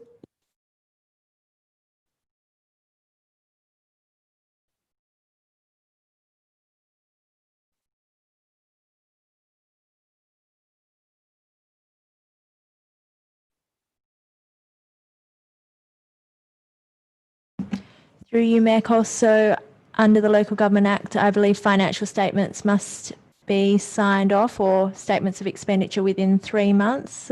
So this could impact, I don't have the exact date, sorry, before me, but that could impact the us meeting that requirement. And those are the type of questions that are asked in our annual compliance audit report. So compliance audit return. So it would be noted there if we didn't comply with that. And so with that in mind, I guess I think I think it is interesting and it's appropriate when council asks a question in relation to expenditure against a tender, that when the information is provided, it's provided in detail. And generally when we do ask questions about our expenditure, we get dollar figures. And I think the other question was, it was also about comparison against previous years. So I'm not, the expenditure's been incurred. I believe we've paid the bills. I'm not seeking to do any grandstanding, but I would like to have that information. So I would consider putting forward an amendment to renumber this recommendation as number 1 and then to create a number 2 that requests that I might have to come up with the wording. Requests that that council be provided with a report of expenditure against the DevCo maintenance contract. Thank you. Yes. Yes, expenditure against the DevCo maintenance and repairs contract that has been issued under the tender, and how this spend is comparing to previous years. Is there a seconder for the amendment? Seconded by Councillor Fotakis. Do you wish to speak to it, Councillor Kondrashevsky? Councillor Fotakis, does anyone wish to speak to it? I'd just like to say thank you for raising it. I did read the response and I felt it was unsatisfactory, so I appreciate you raising that. All those in favour of the amendment? That's carried. Back to the substantive. Is there any further comments on the expenditure report? Councillor Toppelberg. Just further to that, just perhaps would make life easier for everybody where there is a contract, but as the Director of Infrastructure and Environment pointed out, we're awarding, so we can't tell from those payments, or the community can't tell from which is which. Perhaps just a bracketed section afterwards where if the payment is under the contract or under tendered or other works, that would just be helpful for people to be able to identify going forward, for whether it be for DevCo or anyone else that has a tender contract with us. If we are making payments that are outside of the tender contract to the same payee that we should just identified in the report, it makes it simpler for everybody.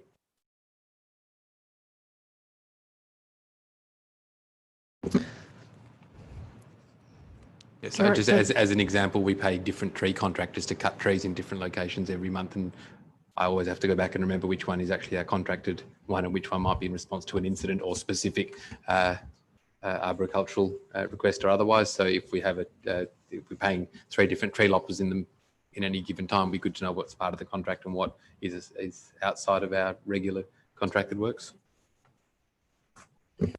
Any comment from administration on that request?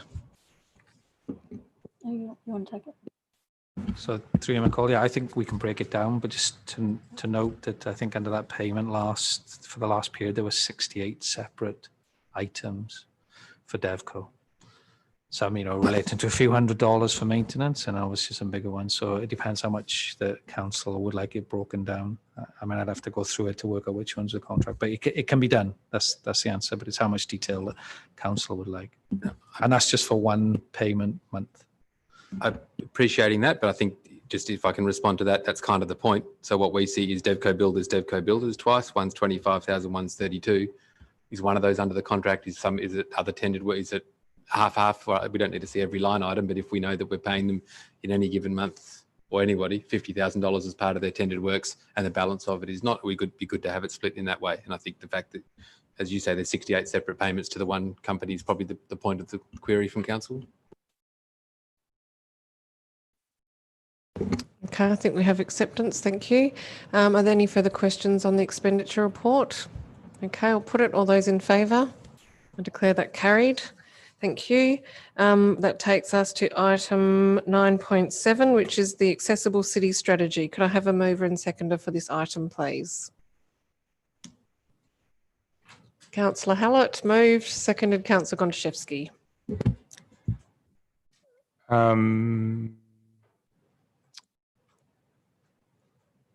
Just a general question in relation to some of the queries from Andrew Main that were written questions. Is there anything preventing the consultation page for this having a range of documents from throughout the kind of history of the development of the strategy, or is it the intent to only have the final document? Through you, Mayor Cole, the version that's been presented to Council tonight is an evolved version of the original that was submitted to the City by the consultant. We don't see that the versions previous to this were final documents. They don't reflect the vision and the values of Vincent, so any previous version of the document is not considered to be complete or reflect the intent of the project. So that is the reason that they haven't been provided. Everything that is relevant has now been presented in the document that you see before you now. Does that include, I guess, raw, perhaps not entirely raw data that the consultant developed as well, if not their report? Through you, Mayor Cole, yes, the data that was included and done by the consultant has been included in the report. Through community consultation, we will be seeking feedback on if the level of data and the type of data that has been included is relevant and sufficient, and we would be amending this pending that feedback. And I guess the rest of those questions, they'll be answered for the next agenda, because I think a few of those have come up in some of our discussions anyway, and will no doubt come up in the consultation. I'm happy to support the officer recommendation. Again, this is possibly even more a massive body of work, hence some of the time that it's taken, but also a particularly important, I guess, shift in the way that Vincent approaches transport, and having its initial name, Integrated Transport Strategy, to be far less ad hoc in the way that we approach road treatments and responding to concerns about road safety and other transport modes. So it's great to have this all in one document, a clear hierarchy for council to point to that does prioritise pedestrians and cyclists, etc., above cars, and think about what that means for then other policies going forward and decision making that we make to reprioritise the way we approach different modes. So great work to you folks pulling that together, and I look forward to more community comment, because no doubt it will be comprehensive, and there may well be some changes, but that will be a great discussion. Was it Councillor Gontaszewski? Thank you, Councillor Gontaszewski. Thank you, Mayor. Again, yes, bring it on, get this out into the world. I look forward to the feedback, but I'm very happy to have this in the public realm. Just to echo the request in relation to the graphics with the resolution in the document, to make those important pieces of information as easy to read as possible, whether that is that they have to be separated out or whether we can work on the formatting, that would be great. I also have to say I really like the idea of mode share targets for Vincent staff as well, within the remit of local government to have that as a target. So I thought that was a really good idea. But yes, looking forward to seeing what other feedback comes back through the consultation. Councillors, any further comments? There is an amendment floating on the table if anyone wants to hear it out. Councillor Toppelberg. I shall move the amendment on the light lemon. Thank you. Is there a seconder? Councillor Fotakis, do you wish to speak to it? Yeah, I do. So just it basically deletes the action to invest, which was only to investigate the implementation of a pricing mechanism for the parking permits. Administration notes that they would have appreciated to get people's feedback in relation to that as a potential action and potentially deal with it later. I think that I don't presuppose the result of consultation feedback, but I think that the in the event that people are of the view that one of the ways to, I suppose, encourage alternative modes of transport, vehicle ownership or otherwise, is to potentially implement a pricing system, that opportunity is available for people to provide that as feedback. But I think, and I appreciate the Mayor pulling it out, but I do think that people will see it as a potential opportunity for the city to charge for something that a lot of people see as a right. There's no question that that land has a value, but I think that even the way in which it's worded, which is I would imagine it would grate against people who provide no off-street car parking, believe they require or are entitled to permits that the city was investigating making them pay for it. I think that, can I quote you, Mayor, while you're here? Is the word bridge too far that you put in your reasons? Bridge too far. It's here in black and white. There you go. Or black and lemon. There you go. So, but yeah, look, I am well familiar with the principles of land value in terms of people who, by choice, either choose to park their vehicles on premise, off premise, people who operate businesses or residentially. The permit question is something that raises its head quite often. Obviously, we've got concerns being raised this evening in the gallery in relation to how we manage our permits as well. But I do accept that in the event that the community believe that we should be seeking to charge on the basis of that as both a means of managing modes of transport, but also in valuing that land, I think that option is available to come back as feedback from consultation, but I'm comfortable in the removal of it from the documents. Thank you. It was seconded by Councillor Fotakis. Thank you, Mayor.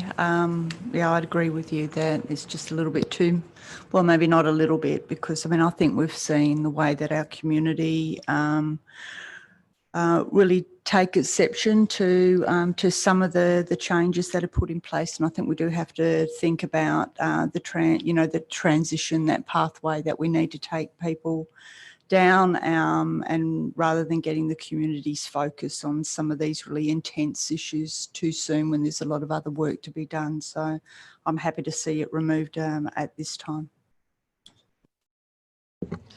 Councillors, perhaps if I can talk to why I put it forward. I believe that when you're embarking on change or encouraging mode shift, you need to bring people along with you on the journey. And I think that it's really important to have a sense of where your community is at and how willing they might be to take these steps forward with you. And I think if you overreach, it can actually mean that they don't come with you on the journey. And I felt that there were significant actions and bodies of work to be undertaken that would work its way towards this. And it might be that we are saying things like under action 3.3.3, better management of the supply of on-street parking, because like on, for example,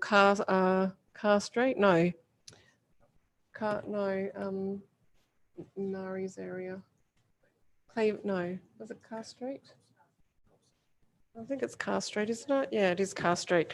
On Car Street, where we had the conversation about bike lanes and that really didn't go well, I think that, we can have the conversation about we need to kind of relinquish some of the dependency on car bays on street, because we need to actually push the other modes of transport, and that is sort of already dealt with by a number of the actions there, that there's the benefit of relinquishing that to pursue other modes of transport, whereas actually pricing, whilst I understand administration's view that provides a value, etc. I just don't think we're there yet, and I think that this would become a focus for people who highly prize not just parking on the street, but some people still have struggled to move away from having the parking spot directly outside their home, and we've sort of taken them on that journey. But I think it is all incremental, and that the best form of leadership we can offer is to judge where people are at and bring them bring them along with us. And I felt that if we went out with this action, that could be something that really garners the focus and takes away from some of the other really great work that we're doing there.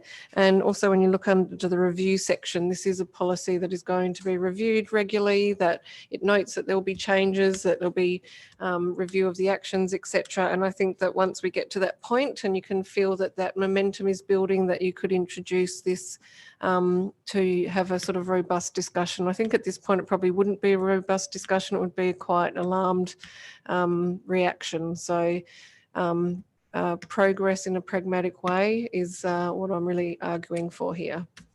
So is there any further comments? Okay, I'll put the amendment. All those in favour? I declare that carried. We're back to the substantive. Is there any further comments on the substantive motion? Okay, I'll put it. All those in favour? Thank you. Well done, Tara, and your team for delivering this huge and cumbersome process has finally delivered this great result. So well done. Okay. I think we have our final item to deal with that was raised during public question time tonight, which is 12.5, transfer of Anzac Cottage, 38 Kalgoorlie Street, Mount Hawthorn, to the National Trust of Western Australia. And Councillor Castle is leaving the chamber. Can I have a mover and seconder for this item? Moved Councillor Toppelberg, seconded Councillor Hallett. Thank you, Mayor Cole. I just wanted to, because the question was asked last week and we got some clarity, but I do just want to note the comments we received in the briefing notes, which was in relation to the land use. And there was some concerns raised in some of the consultation feedback about the potential and some other sites under the care of the National Trust that have been used for short-term accommodation.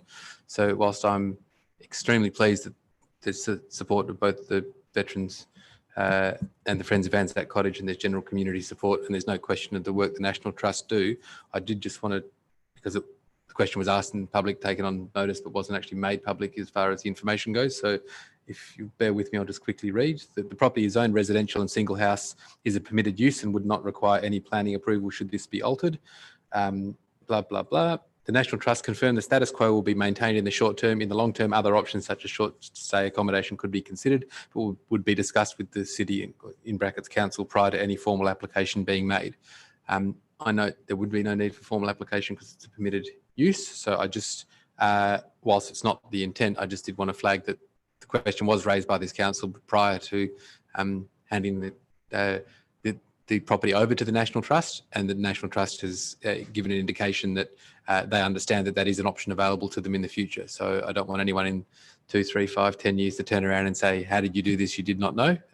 This is something that is clearly capable, and given that the land zoning, we were also given the information that we are unable to put a restrictive covenant or a scheme amendment to restrict that use because it's a permitted use under the scheme. So it wouldn't, neither of those would be supported. So that's, I'm just making the comment that we're doing this with our eyes open. I don't think it is the intent, but also think it's important, considering the question was asked publicly last week, that that information is also available publicly as part of the decision. But we trust that the trust will take carriage of the cottage, and it's important to not just the local community, but the Anzac heritage broadly, as we heard again this evening, and look forward to many years of enjoyment for many generations. Thank you, Councillor Toppelberg. Councillor Hallett? Nothing really to add, other than it's a great treasure for Vincent, but we don't necessarily have to be the ones that control it, and the National Trust is going to be good hands for it to continue. Councillors, any further comments? Councillor Smith? I'll be quick, sorry. It's just warming to, comforting and warming to note that both the Friends of Anzac and veterans are supportive of this, which makes me feel very comfortable in supporting this as well, which I just wanted to note that. Thank you, Councillor Smith. I agree. I think this has been something that's been quite welcomed by the community, welcomed by the two groups who are most committed to the cottage, and I agree with Councillor Toppelberg that we don't need to, also Councillor Hallett, I agree that we don't need to own it for it to continue to be a treasure.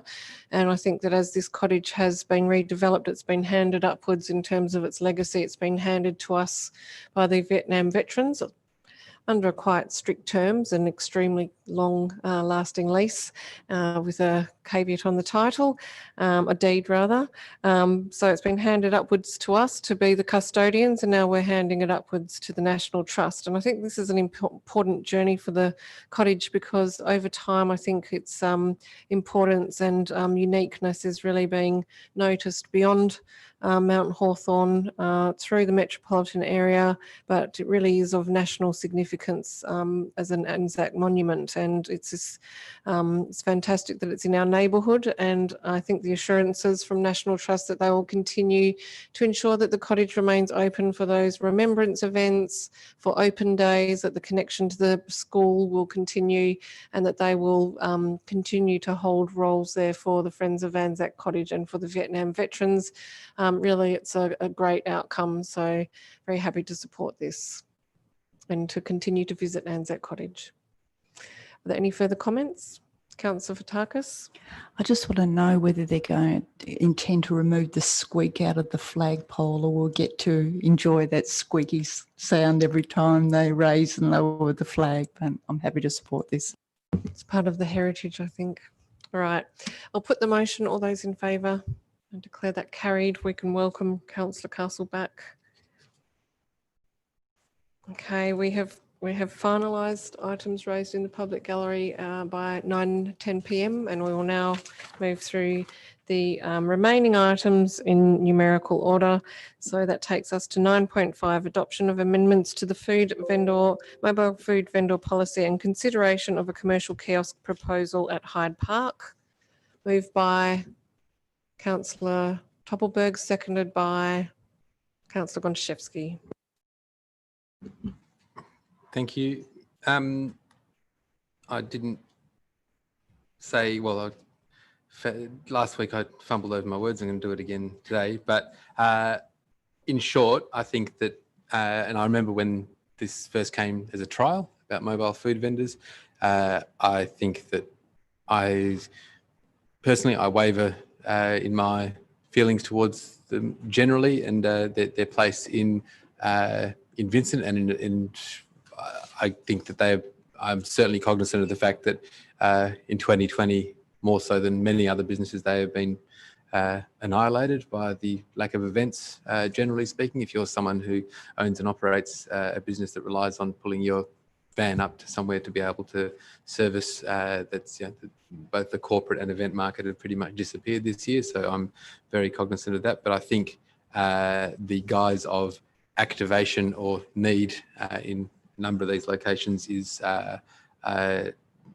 not warranted. I think if you take Braithwaite Park, for example, I think it's as busy as it needs to be. People have plenty of opportunity throughout Mount Hawthorn to be able to access food and beverage, or they could even bring their own. The idea that we need to allow someone to be on site to provide something is not, I don't personally see as a community need. I know that they're highly valued by some people, and some of these things are polarising, but I do think also that the licence process and the policy itself have not come to us at the same time. So those licenses exist for the next 12 or until the middle of next year for most of these businesses. But I think that I will be looking to question and to actually ask that question again of our community before July next year as to whether or not there is actually a need or a want for mobile food vendors to operate within our parks on a regular basis, because most of them, and if you look at the feedback we received and the manner of it, where you got feedback clearly coming from vendors where they were essentially saying, if I reserve my spot, it's mine pretty much for as long as I want it, which is essentially providing rent-free space to people to come and operate businesses generally in competition with bricks and mortar businesses that have other more stringent concerns surrounding it. So I do accept that it's well loved by some people and also loathed by others, but I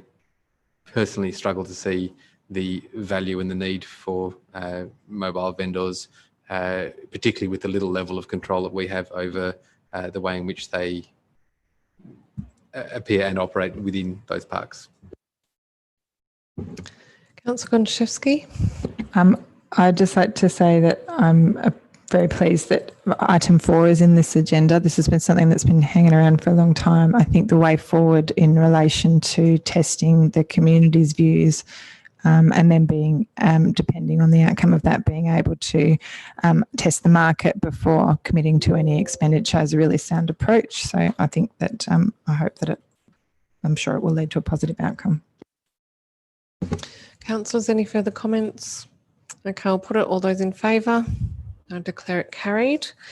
Just before we head out from strategy and development, I just have, during the course of the meeting, reread the public question or comment that was put forward by Peter and Nina of Deed Court. And I think when I heard referral to personal character of Quentin Chester, I thought it was referring in the negative, but I understand now of reading this that they're actually talking about positive commentary made about Mr. Quentin Chester, and that they were making the point that this was not relevant to planning considerations. So I just want to apologise to Peter and Nina for my misunderstanding, and of course that their objection to the development will be noted and given due consideration when we, as we go through this process. Thank you. So the next item is 11.2, final endorsement of the Youth Action Plan. Can I have a mover and seconder? Moved by Councillor Castle, seconded by Councillor Wallace was first. Go Councillor Castle. Thank you, Mayor Cole. It'll come as no surprise that I'm very pleased to support the adoption of the city's very first youth action plan. It's an exciting moment for me. I've been raising the question of how council can better cater for our young people for as long as I've been on council and even before. And so it's really satisfying to finally reach this point. The needs of young people, in particular 12 to 25-year-olds, has been identified as being underserved in local government. And it's a demographic that we've found quite difficult to engage with in the past. So I see this action plan and the process of getting to this point with it as a major step forward for the city in gaining a deeper understanding of this group and understanding how to cater for them better. What we've already seen from the process is that young people do need our support, not only in the facilities that we provide, but in the services that we can facilitate, fund and advocate for. I recently had the opportunity to attend the Youth Parliament program, which is run by YMCA, one of our local community partners.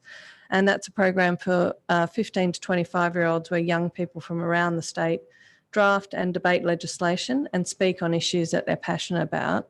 What struck me when I was listening to them present is that our young people out there are dealing with some pretty major challenges in their lives, both personal challenges with their identity, their mental health and education and work prospects, and with broader issues like climate change and domestic violence. And the issues that they highlighted there are echoed in those that are raised by our local young people during the development of this plan. They care very deeply about education and training, about the environment and mental health. And I think that this action plan is a good start in addressing those issues for our young people because it gives them a voice at the local government level, and it's something we can build on in future versions. So I just want to say a big thank you to the Community and Partnerships team for bringing this together, in particular to Kate Allen and Karen Baum for their hard work. And a big thank you to our newly constituted Children and Young People's Advisory Group. They're a very enthusiastic and engaged bunch, and they gave us valuable insight into the final stages of this process, which has helped to refine it to a more effective and streamlined document. They even came up with some new taglines like not only shop local, support local, but employ local. Love it. And I'm really looking forward to working with them all on the implementation phases to come. So very happy to support. Thank you, Councillor Castle. Councillor Wallace, any comments? Anyone? Councillor Fotakis. I just want to say congratulations, Alex, because I know how passionate you are, and this was really a big part of you running for council. So I'm really happy to endorse it. It's a really significant and important document, as you've touched on. but it's visually, it sings Vincent. I mean, it's such a great looking document as well, and that's nothing to take away from the substance, but I found you got really drawn into the content. And I think that really helps. I think it will be one of those documents that people will be compelled to read.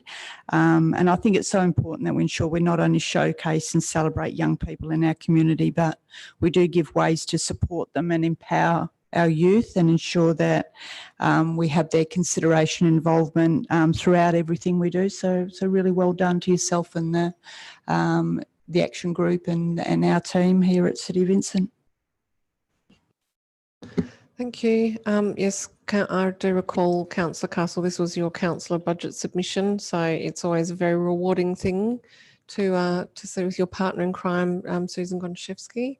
It's always very rewarding to see that come to fruition, and I have to say, just during the consultation process, being out on the street with some of our staff, including people like Kate and Greg, just the way that they engaged with young people was really incredible, and they were very really great at connecting and drawing people in to talk about the issues that really matter to them. So yes, a really great process. And, despite COVID, we still managed to do some really good consultation. It's good to see the final 18 submissions received during this process were very, very positive about the plan and felt that it sort of ticked, not ticked the boxes because we don't like that, do we, Councillor Hallett? More sort of nailed the critical issues of importance. And it's something I've certainly been reflecting on. I think that the feedback from young people has really been very insightful and my attention on the things that are important for them. So great work. Thanks, everybody. And look forward to, as you say, implementing. All right. Any further comments? Put it. All those in favour? Declare the youth plan, the inaugural youth plan, adopted. Okay. Round of applause. That's great. Okay, next item is 12.1, annual review of updated project plans for the 26 strategic projects in the corporate business plan 2020-21 to 2023-24. A mover and a seconder, please. Yes. Move Councillor Gonchevsky, seconded Councillor Hallett. Thank you, Mayor Cole. Just to confirm, I love a template. Can I just ask the question in relation to the iconography that's used within the, or the icons that are used within the document, the icons. So when we approve these project changes to project milestones and project scope, they are essentially considered to be rebaselined and would therefore go back to having good health, as it were. Is that correct, CEO? Through you, Mayor Cole, we have, following the discussions and questions last week, there was a couple of key changes in the formatting. We had, particularly Councillor Gonchevsky had raised a number of projects. They had been drafted in the format of a program, which would included essentially what we call our unfunded master plans. We had them on a program template, which showed what we think could be implementation costs, which are currently not in the long-term financial plan, which then essentially meant for this purposes, they didn't provide enough tracking of the next 12 months work. We have moved those projects back onto the project template, which shows the milestones over the course of this year, which is to produce the master plan. There'll be a separate discussion upon finalisation of that project about that becoming an implementation program. So it was a key change with all these documents. We have in the status update, which is the text box, has been updated to explain what an asterisk or a cross could be, with a little bit more qualitative discussion around that. But we haven't green lighted everything as of these reports. If there has been an issue around the scope, the cost, or the timeliness, we have indicated whether or not that's an exclamation mark or a red note.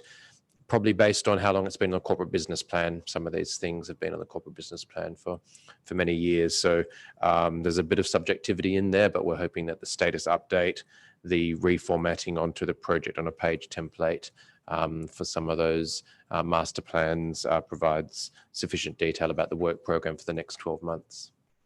Thank you, CEO. I certainly appreciate the work that went into the documents between last week and this week. I guess from my perspective, my understanding in relation to project management would be that if we were to endorse changes to milestones or dates to milestones through this process, that would then become the new baseline. So the project wouldn't be considered to be delayed anymore if they were tracking towards those new milestones. Is that correct?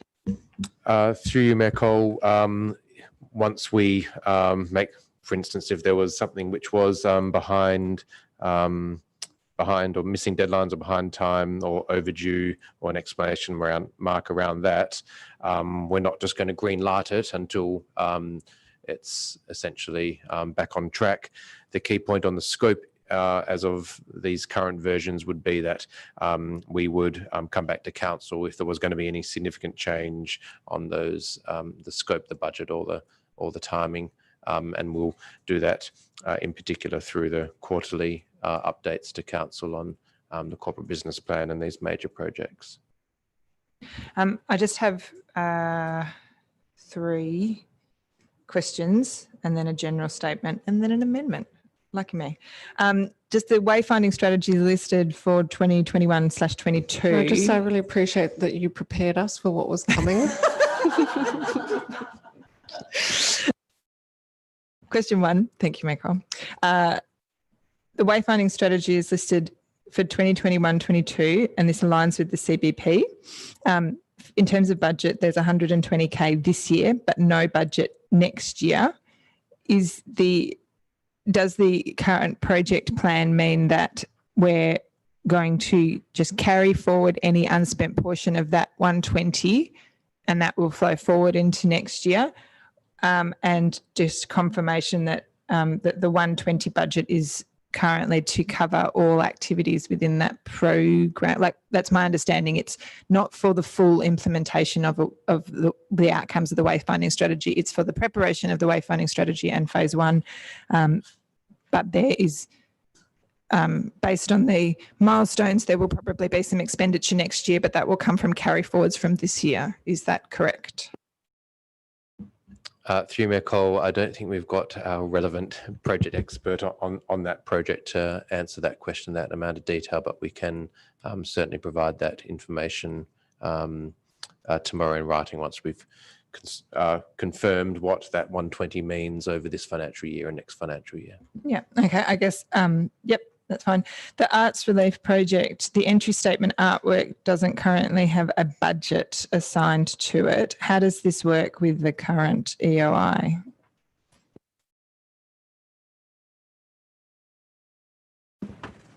Through you, Mayor Cole, this is something that we are bringing to the next council workshop to get council's guidance as to how they would, what sort of budget they would be intending to allocate to this particular project. So we'll have a discussion initially and then we will be able to take it to council after that. Okie dokie.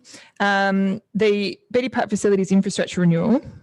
I just wanted to clarify, we've obviously just considered an item tonight, but in subsequent years, there's some red costs. I just wanted to confirm, I think I've asked this about 3 times and I keep forgetting the answer. All of those costs in the red are in the LTFP. I've had a nod. I'm happy with a nod. Yes, that's correct, Mayor Cole. Thank you. Okay, so that's questions done. Probably my commentary is that, really pleased with how these are evolving. I have some concerns in relation to the Beatty Park 2062 plan, the Leederville Activity Centre plan, the Britannia Reserve West Development Plan and the Community Engagement Framework. In the first 3, don't believe that we have sufficient information in the document provided to be able to endorse milestones. The milestones aren't there. These projects are all, even of the 26 projects, are all significant projects and all relate to CEO KPIs. And part of the KPI was that we approve updated project plan. And I would have an expectation that that includes the key milestones within that. For example, the community engagement strategy is part of a CEO KPI, but the project plan currently sees adoption in 21-22, but doesn't give us a month or just it's somewhere. And I've probably been around for long enough to know that if you just say it can happen in a year, it happens on 30 June, and that's not anyone's fault. It's just everyone's really busy. So we have to be very specific in our prioritisation. So my amendment is, once I get to here we go, to renumber the first point as, actually no, that council approves the updated project plans for the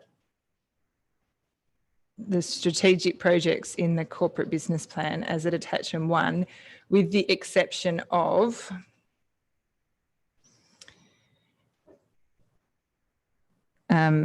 the Beatty Park 2062, the let me have a look. I think it was the marketing plan and communications plan, the community engagement framework, the Britannia Reserve West development plan. Now I've got to open my other notes. There we are. Beatty Park, Leederville. Did I say Leederville Activity Centre plan? No, I think it was the Leederville Activity Centre plan. Yeah. And then to have a point 2 that says requests that updated project plans with more detailed milestones are presented to the November council meeting. The CEO wants to make a comment, but before we do that, I'll just see if there's a seconder for the amendment. Seconded by Councillor Hallett. Yes, CEO. Through you, Mayor Cole, just there's a couple of live things happening this week. There's a meeting on site at Lidders Stadium on Friday morning about the next stage of the concept plan for Britannia West.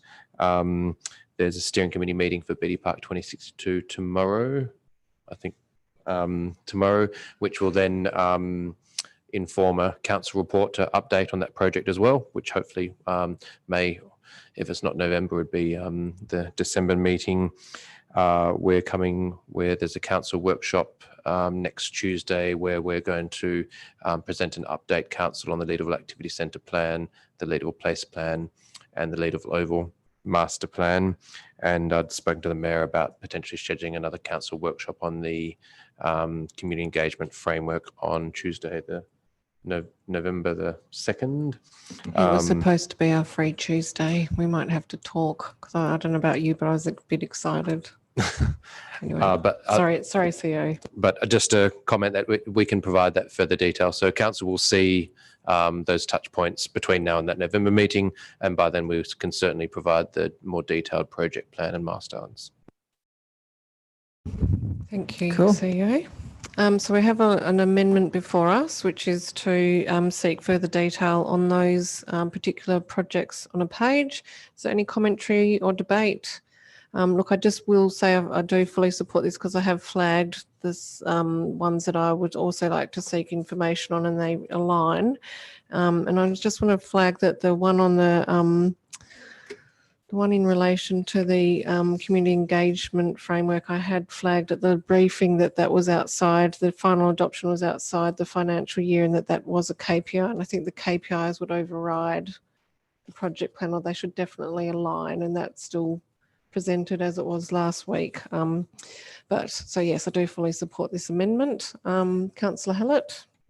Just everyone else keeps talking about it, but I wanted to just mention about with the community engagement framework, for me, that's the one that I'm most concerned about. And I understand that it's in some ways being rebooted by a new team and going back to problem definition. But given the extent to which it really underpins almost every single other project and its implementation, I worry a bit about not having a final one until minimum June next year, if not later. So it would be good to get some more detail on that. Thank you. Unless there's further comments, I'll put the amendment. All those in favour? Declare it carried. We're back to the substantive. Is there any further debate? Okay, I'll put it. All those in favour? I declare the motion carried. I did accidentally miss 11.4 under all of my crazy writing on this page, so I'm sorry to backtrack, but we did miss 11.4 investment report as at 31st of August 2020. Somebody did call this out. Councillor Wallace, moving, seconded Councillor Hallett. This is really just following up on a question from Councillor Hallett last week regarding our investment mix and fossil fuels within that. I guess for me personally, one of the silver linings of the pandemic has been the accelerated demise of the fossil fuel industry. And I think we've had, billions and billions of dollars of write-downs and the valuations of oil, gas, and particularly coal over the last 6 months. So I think that's kind of induced, I guess, a financial impetus to what was previously just a moral one here. So I was hoping that as part of this shift in investments that was noted within the briefing notes, we could undertake a larger review of where we're at, because I think we've been stalled out for as long as I've been on here, which has been a year now. And I'm being informed longer prior to that. So I'm not sure if that needs to take the form of an amendment or whether it can just be noted by the Executive Director.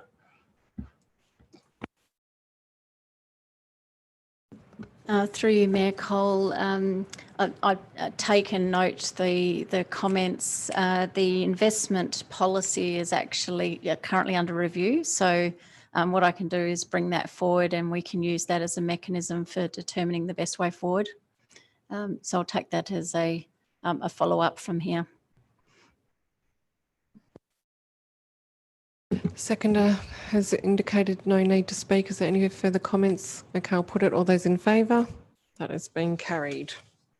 Okay, we are at 12.2, request to the Minister for Lands to acquire 6 rights of way as Crown land and reserve as public rights of way, Perth Precinct. This was brought forward due to Councillor Wallace's proximity interest. Can I have a mover and seconder, please? Moved Councillor Gontaszewski, seconded Councillor Smith. Any comment? Any comment? I'll put the motion. All those in favour? I declare it carried. We can welcome back Councillor Wallace. Nice bit of a leg stretch there for you after meeting for 3 hours and 37 minutes, just in case anyone's feeling it. Okay, so I have completed the front page, which is a good progress, and we're now moving to the back page of the agenda. Item 12.7, approval of policy document register and review plan and repeal of policies. Moved by Councillor Gontaszewski, seconded by Councillor Toppelberg. Thank you. I'm supportive of this. However, I need to put forward an amendment to item 2.3, which I will do once the seconder has had a chance to speak. Seconder. Thanks for the chance. Okay, back to you, Councillor Gontaszewski. I would just like to put subject at the end after 2.3 around the Student Citizenship Award. I would just like to put a note to say subject to the inclusion of provision in the community funding policy for this program. Is everyone clear on that one? Or do you want to, Josh is looking, Councillor Topberg's looking perplexed. Could you repeat for us, please, and for Wendy? Subject to the inclusion in the community funding policy of the Student Citizenship Award program. Excellent. Seconder, are you happy to, yes, seconded by Councillor Topberg. Any debate? I think that's a good idea. I think it's just to, yes, okay, go ahead. Through you, Mick, I'll just need to clarify whether that's a council resolution to formally amend an existing policy. Yes, I believe it would be that the that this policy couldn't be repealed until the other policy was amended. If the advice from administration is that that it wouldn't fit with our policy review process as recently adopted, and I don't want to deviate from it, that we would make an amendment to a policy without going through consultation, engagement, etc., and broader review, then I'm happy to change the form of wording that I'm using. But my intention is that within the community funding policy, we should consider the Student Citizenship Award program to ensure the ongoing support of the program by the city without the need for it to have its own individual policy. Through you, Mayor Cole, I'm just clarifying because the council has already adopted changes tonight to the community funding policy. Whether it's, I'm just wondering whether or not it was on standing orders, whether we can rescind that decision to then add an amendment to that policy now, because it's on the agenda for tonight to formally adopt those amendments.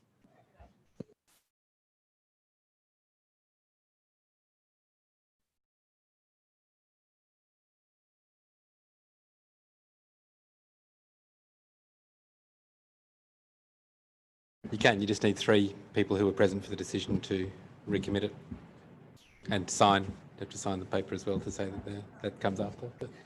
Yes, can you talk me through that? Because I just pulled out the 2008 meeting procedures, which isn't going to help me. We don't do rescission motions very often here. Rescission motion requires 3 elected members at all, if it's to be recommitted to the same, it's not a rescission motion, if it's to be recommitted to the same meeting, you just need all the members that voted on it to still be present in the room. Okay, but we have to deal with this first because we're mid dealing with this particular motion and amendment.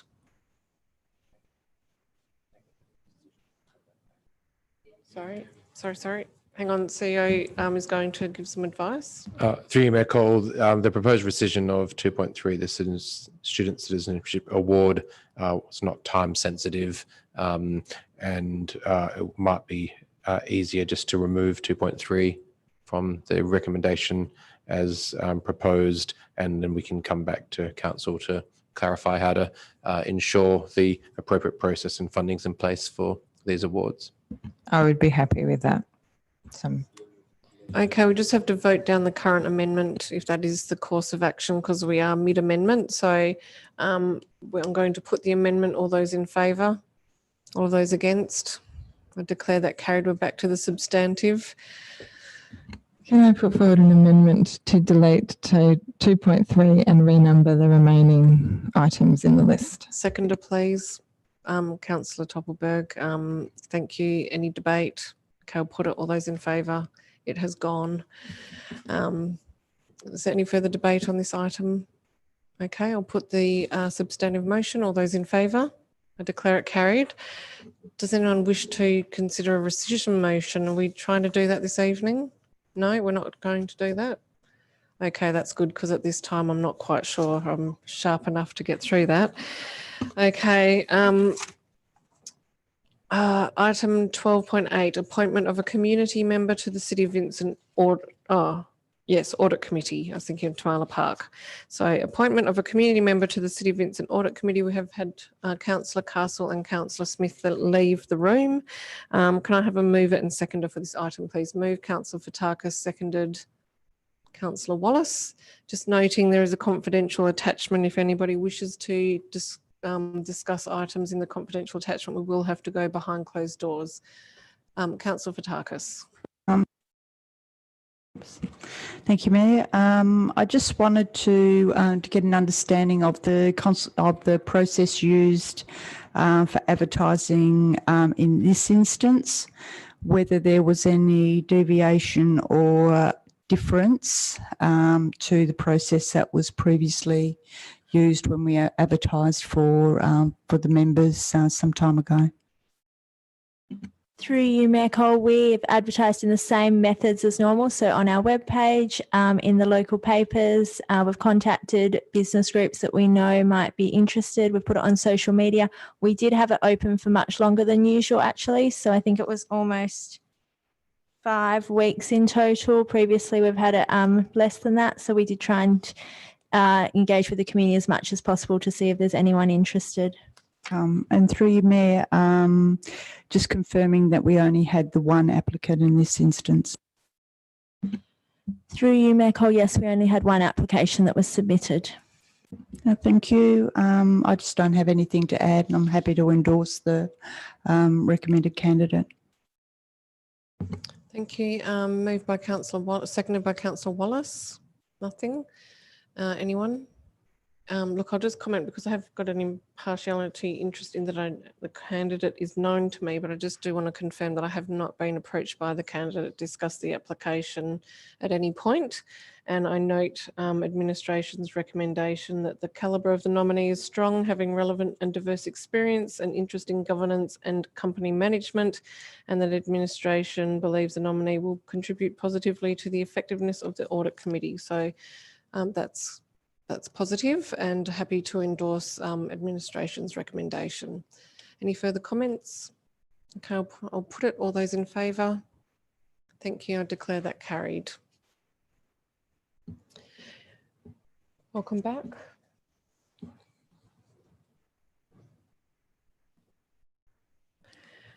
Okay, that brings us to item 12.9, appointment of Tamala Park Regional Council representative. Could I please have a mover and seconder? Move Councillor Fotakis, seconded Councillor Castle. Thank you, Mayor. Obviously, I'm nominating as the member for this. I've really enjoyed participation in this group. I know I'm probably sounding like a little bit of a local government geek. But this is a really important group for us. We do have a 1/12 share, so I think it's really important that we protect our interests going forward. February, I attended the workshop for the Catalina Beach concept plan with Mayor Cole, and so far this year I've attended 3 meetings: a special meeting in May, and council meeting in August and October. So I've been able to get a really deep understanding of the issues that are discussed at this group. I think we've got 2 main issues that will come up in the near future. One of those is ensuring that Tamala Park remain committed to some level of innovation and sustainability. That's with regards to the stage 18 mixed use, and there is important to resist some pressure by the contracted agent to revert to a very simple green title survey strata lot. So I think there is some real values of what we value in our built form outcomes here in Vincent to ensure are maintained going forward. And there is an organisational review and a review of their business model that they will be undertaking, and I think that's got implications considering the changes that we've got anticipated next year for MRC as well. So I'd enjoy to get your endorsement on my membership on the committee. Thank you. Councillor Castle. Through you, Mayor Cole, just confirming that I'm happy to nominate as the alternative member. Thank you. Are there any further nominations?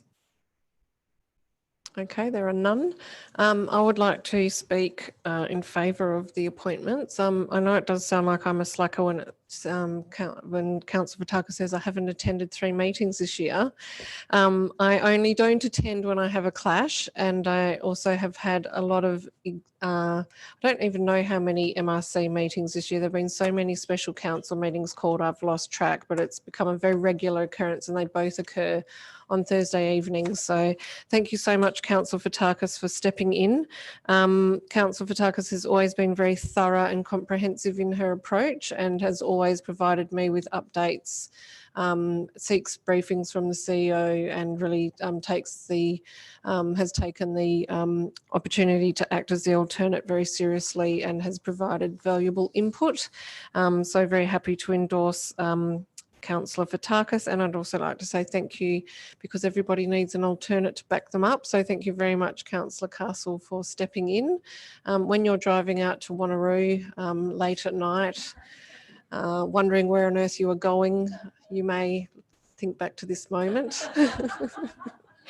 No, but it is a really good opportunity to participate in a regional council. It's also an opportunity to have discussion with other member councils, and to get to know the staff, lovely staff, Tony and Vicky at TPRC. So yes, thank you very much for stepping up, and as you know, it's time for me to step off. So thank you. Mayor, can I just add, there was no intention to imply that you were slacking. Oh no, I just, you know. I do think it's really important to have, when you are a deputy member, that you're there for support. And so that's the intention that I've always had, but it really became apparent. Is this a question, Councillor Fotakis? No, it's closing off. Oh, okay. So you're speaking as you're speaking. I just, before you do that, does anyone else wish to comment? Okay, go ahead and close All right, debate. sorry, Mayor. We're all taking over tonight. Sorry. Last meeting, I was the only deputy that attended, and I was the one that really tipped us over the line to get a quorum. So I think it is really important. So. Okay, I'll put the motion, and the motion now reads that the member in 1 will read Councillor Fotakis, and the member as alternative member will read Councillor Castle. All those in favour? I declare that carried unanimously, and that takes us to notices of motion. We have 3, and I've realised that if we all don't want to move a motion to continue beyond 10 o'clock, if we have 3 minutes and 33 seconds each to deal with our motions. Councillor Gontaszewski, you're up first. No pressure. I'm not going to get it done. So moved by thanks, Councillor Gontaszewski, seconded by Councillor Tobelberg. Okay. Through you, Mayor, to the, I presume to the CEO, or perhaps to the Executive Director. Will the proposed date for council adoption for advertising in item 1 be sufficient to ensure that seasonal sports ground allocations for the 2021-2022 summer season are made in accordance with an updated policy?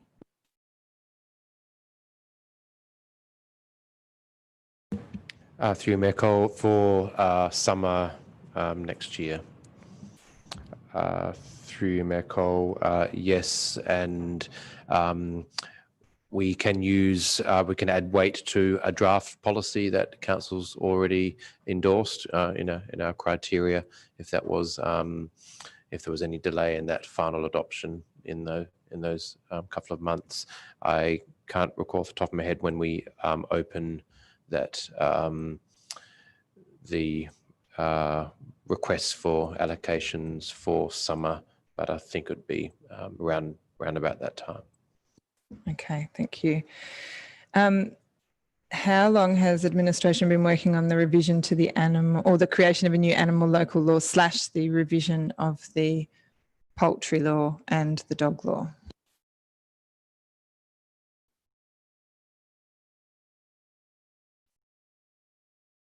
Yeah.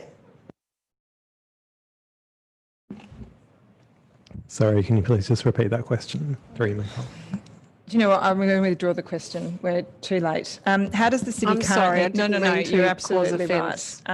No, 100%. It is worth the intervention.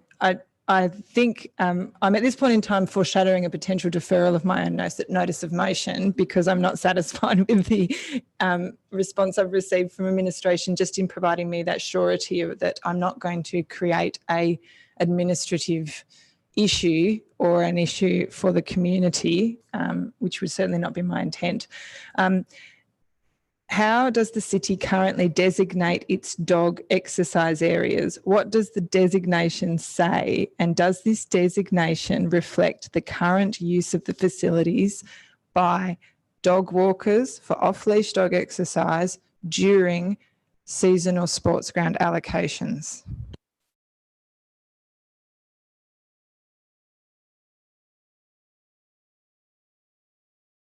Okay. How could I amend this notice of motion to ensure that the work arising from item 2 and 3, the work arising from item 2 is not incorporated into a review of the dog local law and the development of the animal local law, as has been proposed by administration?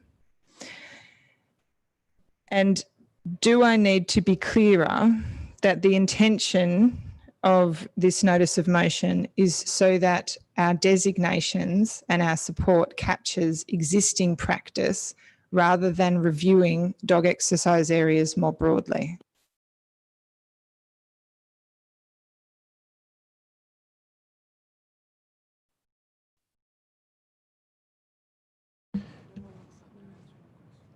Through you, Mayor Cole, I think we already have the ability to designate those dog exercise areas without amending the local law, is my understanding. That would be my understanding too, but we have to designate dog exercise areas. Like we have the ability to designate areas where dogs don't need to be on a leash. How do we currently do that? Because I want to... Can I help? I think we have official dog exercise area designations, but just under our dog exercise area web information, it talks about approved dog exercise areas, and it talks about where there is an approved activity booked, dogs must be kept on a lead whilst nearby. But I'm just trying to think of the instrument. And I know Mick Quirk would be able to just rattle it off the top of his head.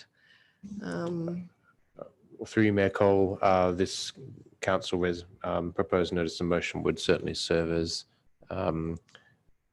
authority to amend what we're currently designating as the dog exercise areas.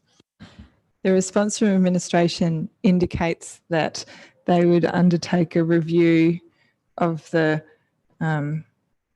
dog exercise areas, and also talks about the Dog Act and talks about an animal local law. It doesn't talk about amending a designation in relation to the current practice so that the two things are aligned.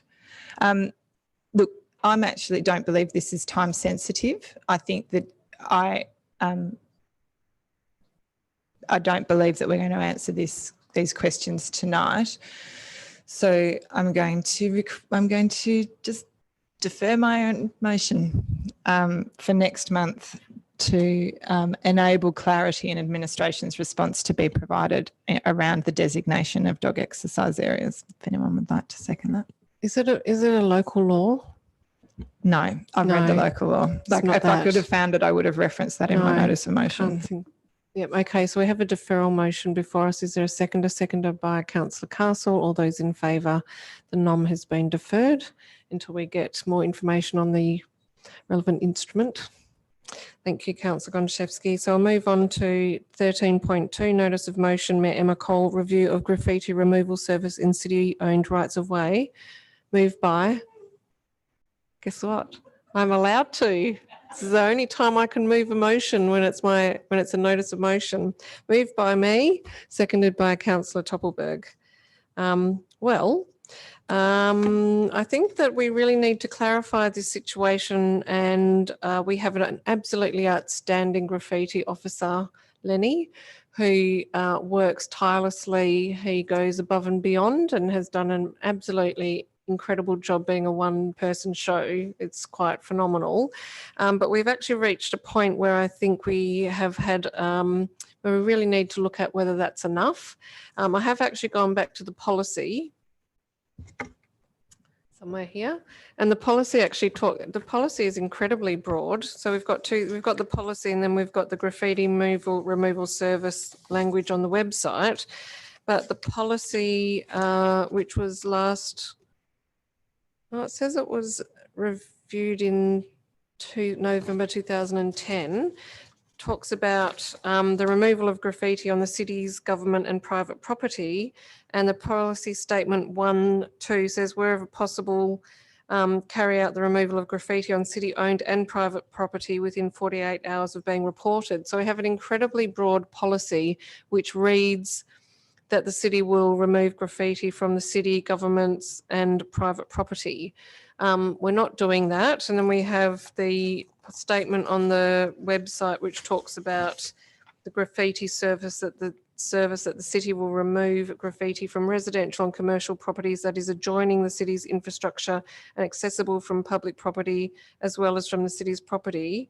I still think there's a strong argument to mount that fences adjoining rights of way are adjoining city property, and that graffiti service statement on the website also covers our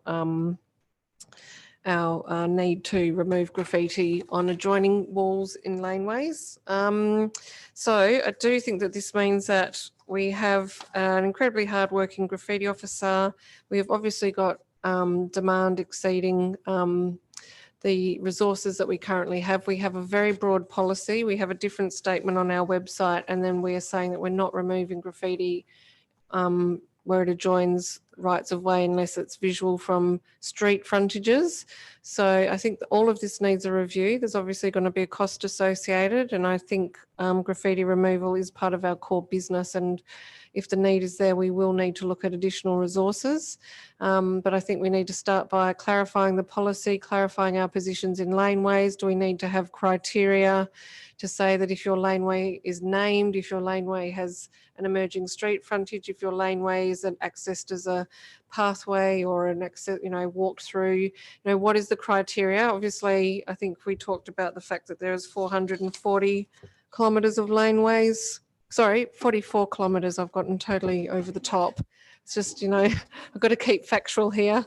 44 kilometres of laneways and 232 laneways. So it's significant, but I would really like to see some attention to this and some clarification on our position. Personally, I have benefited. I live on a laneway with an emerging streetscape.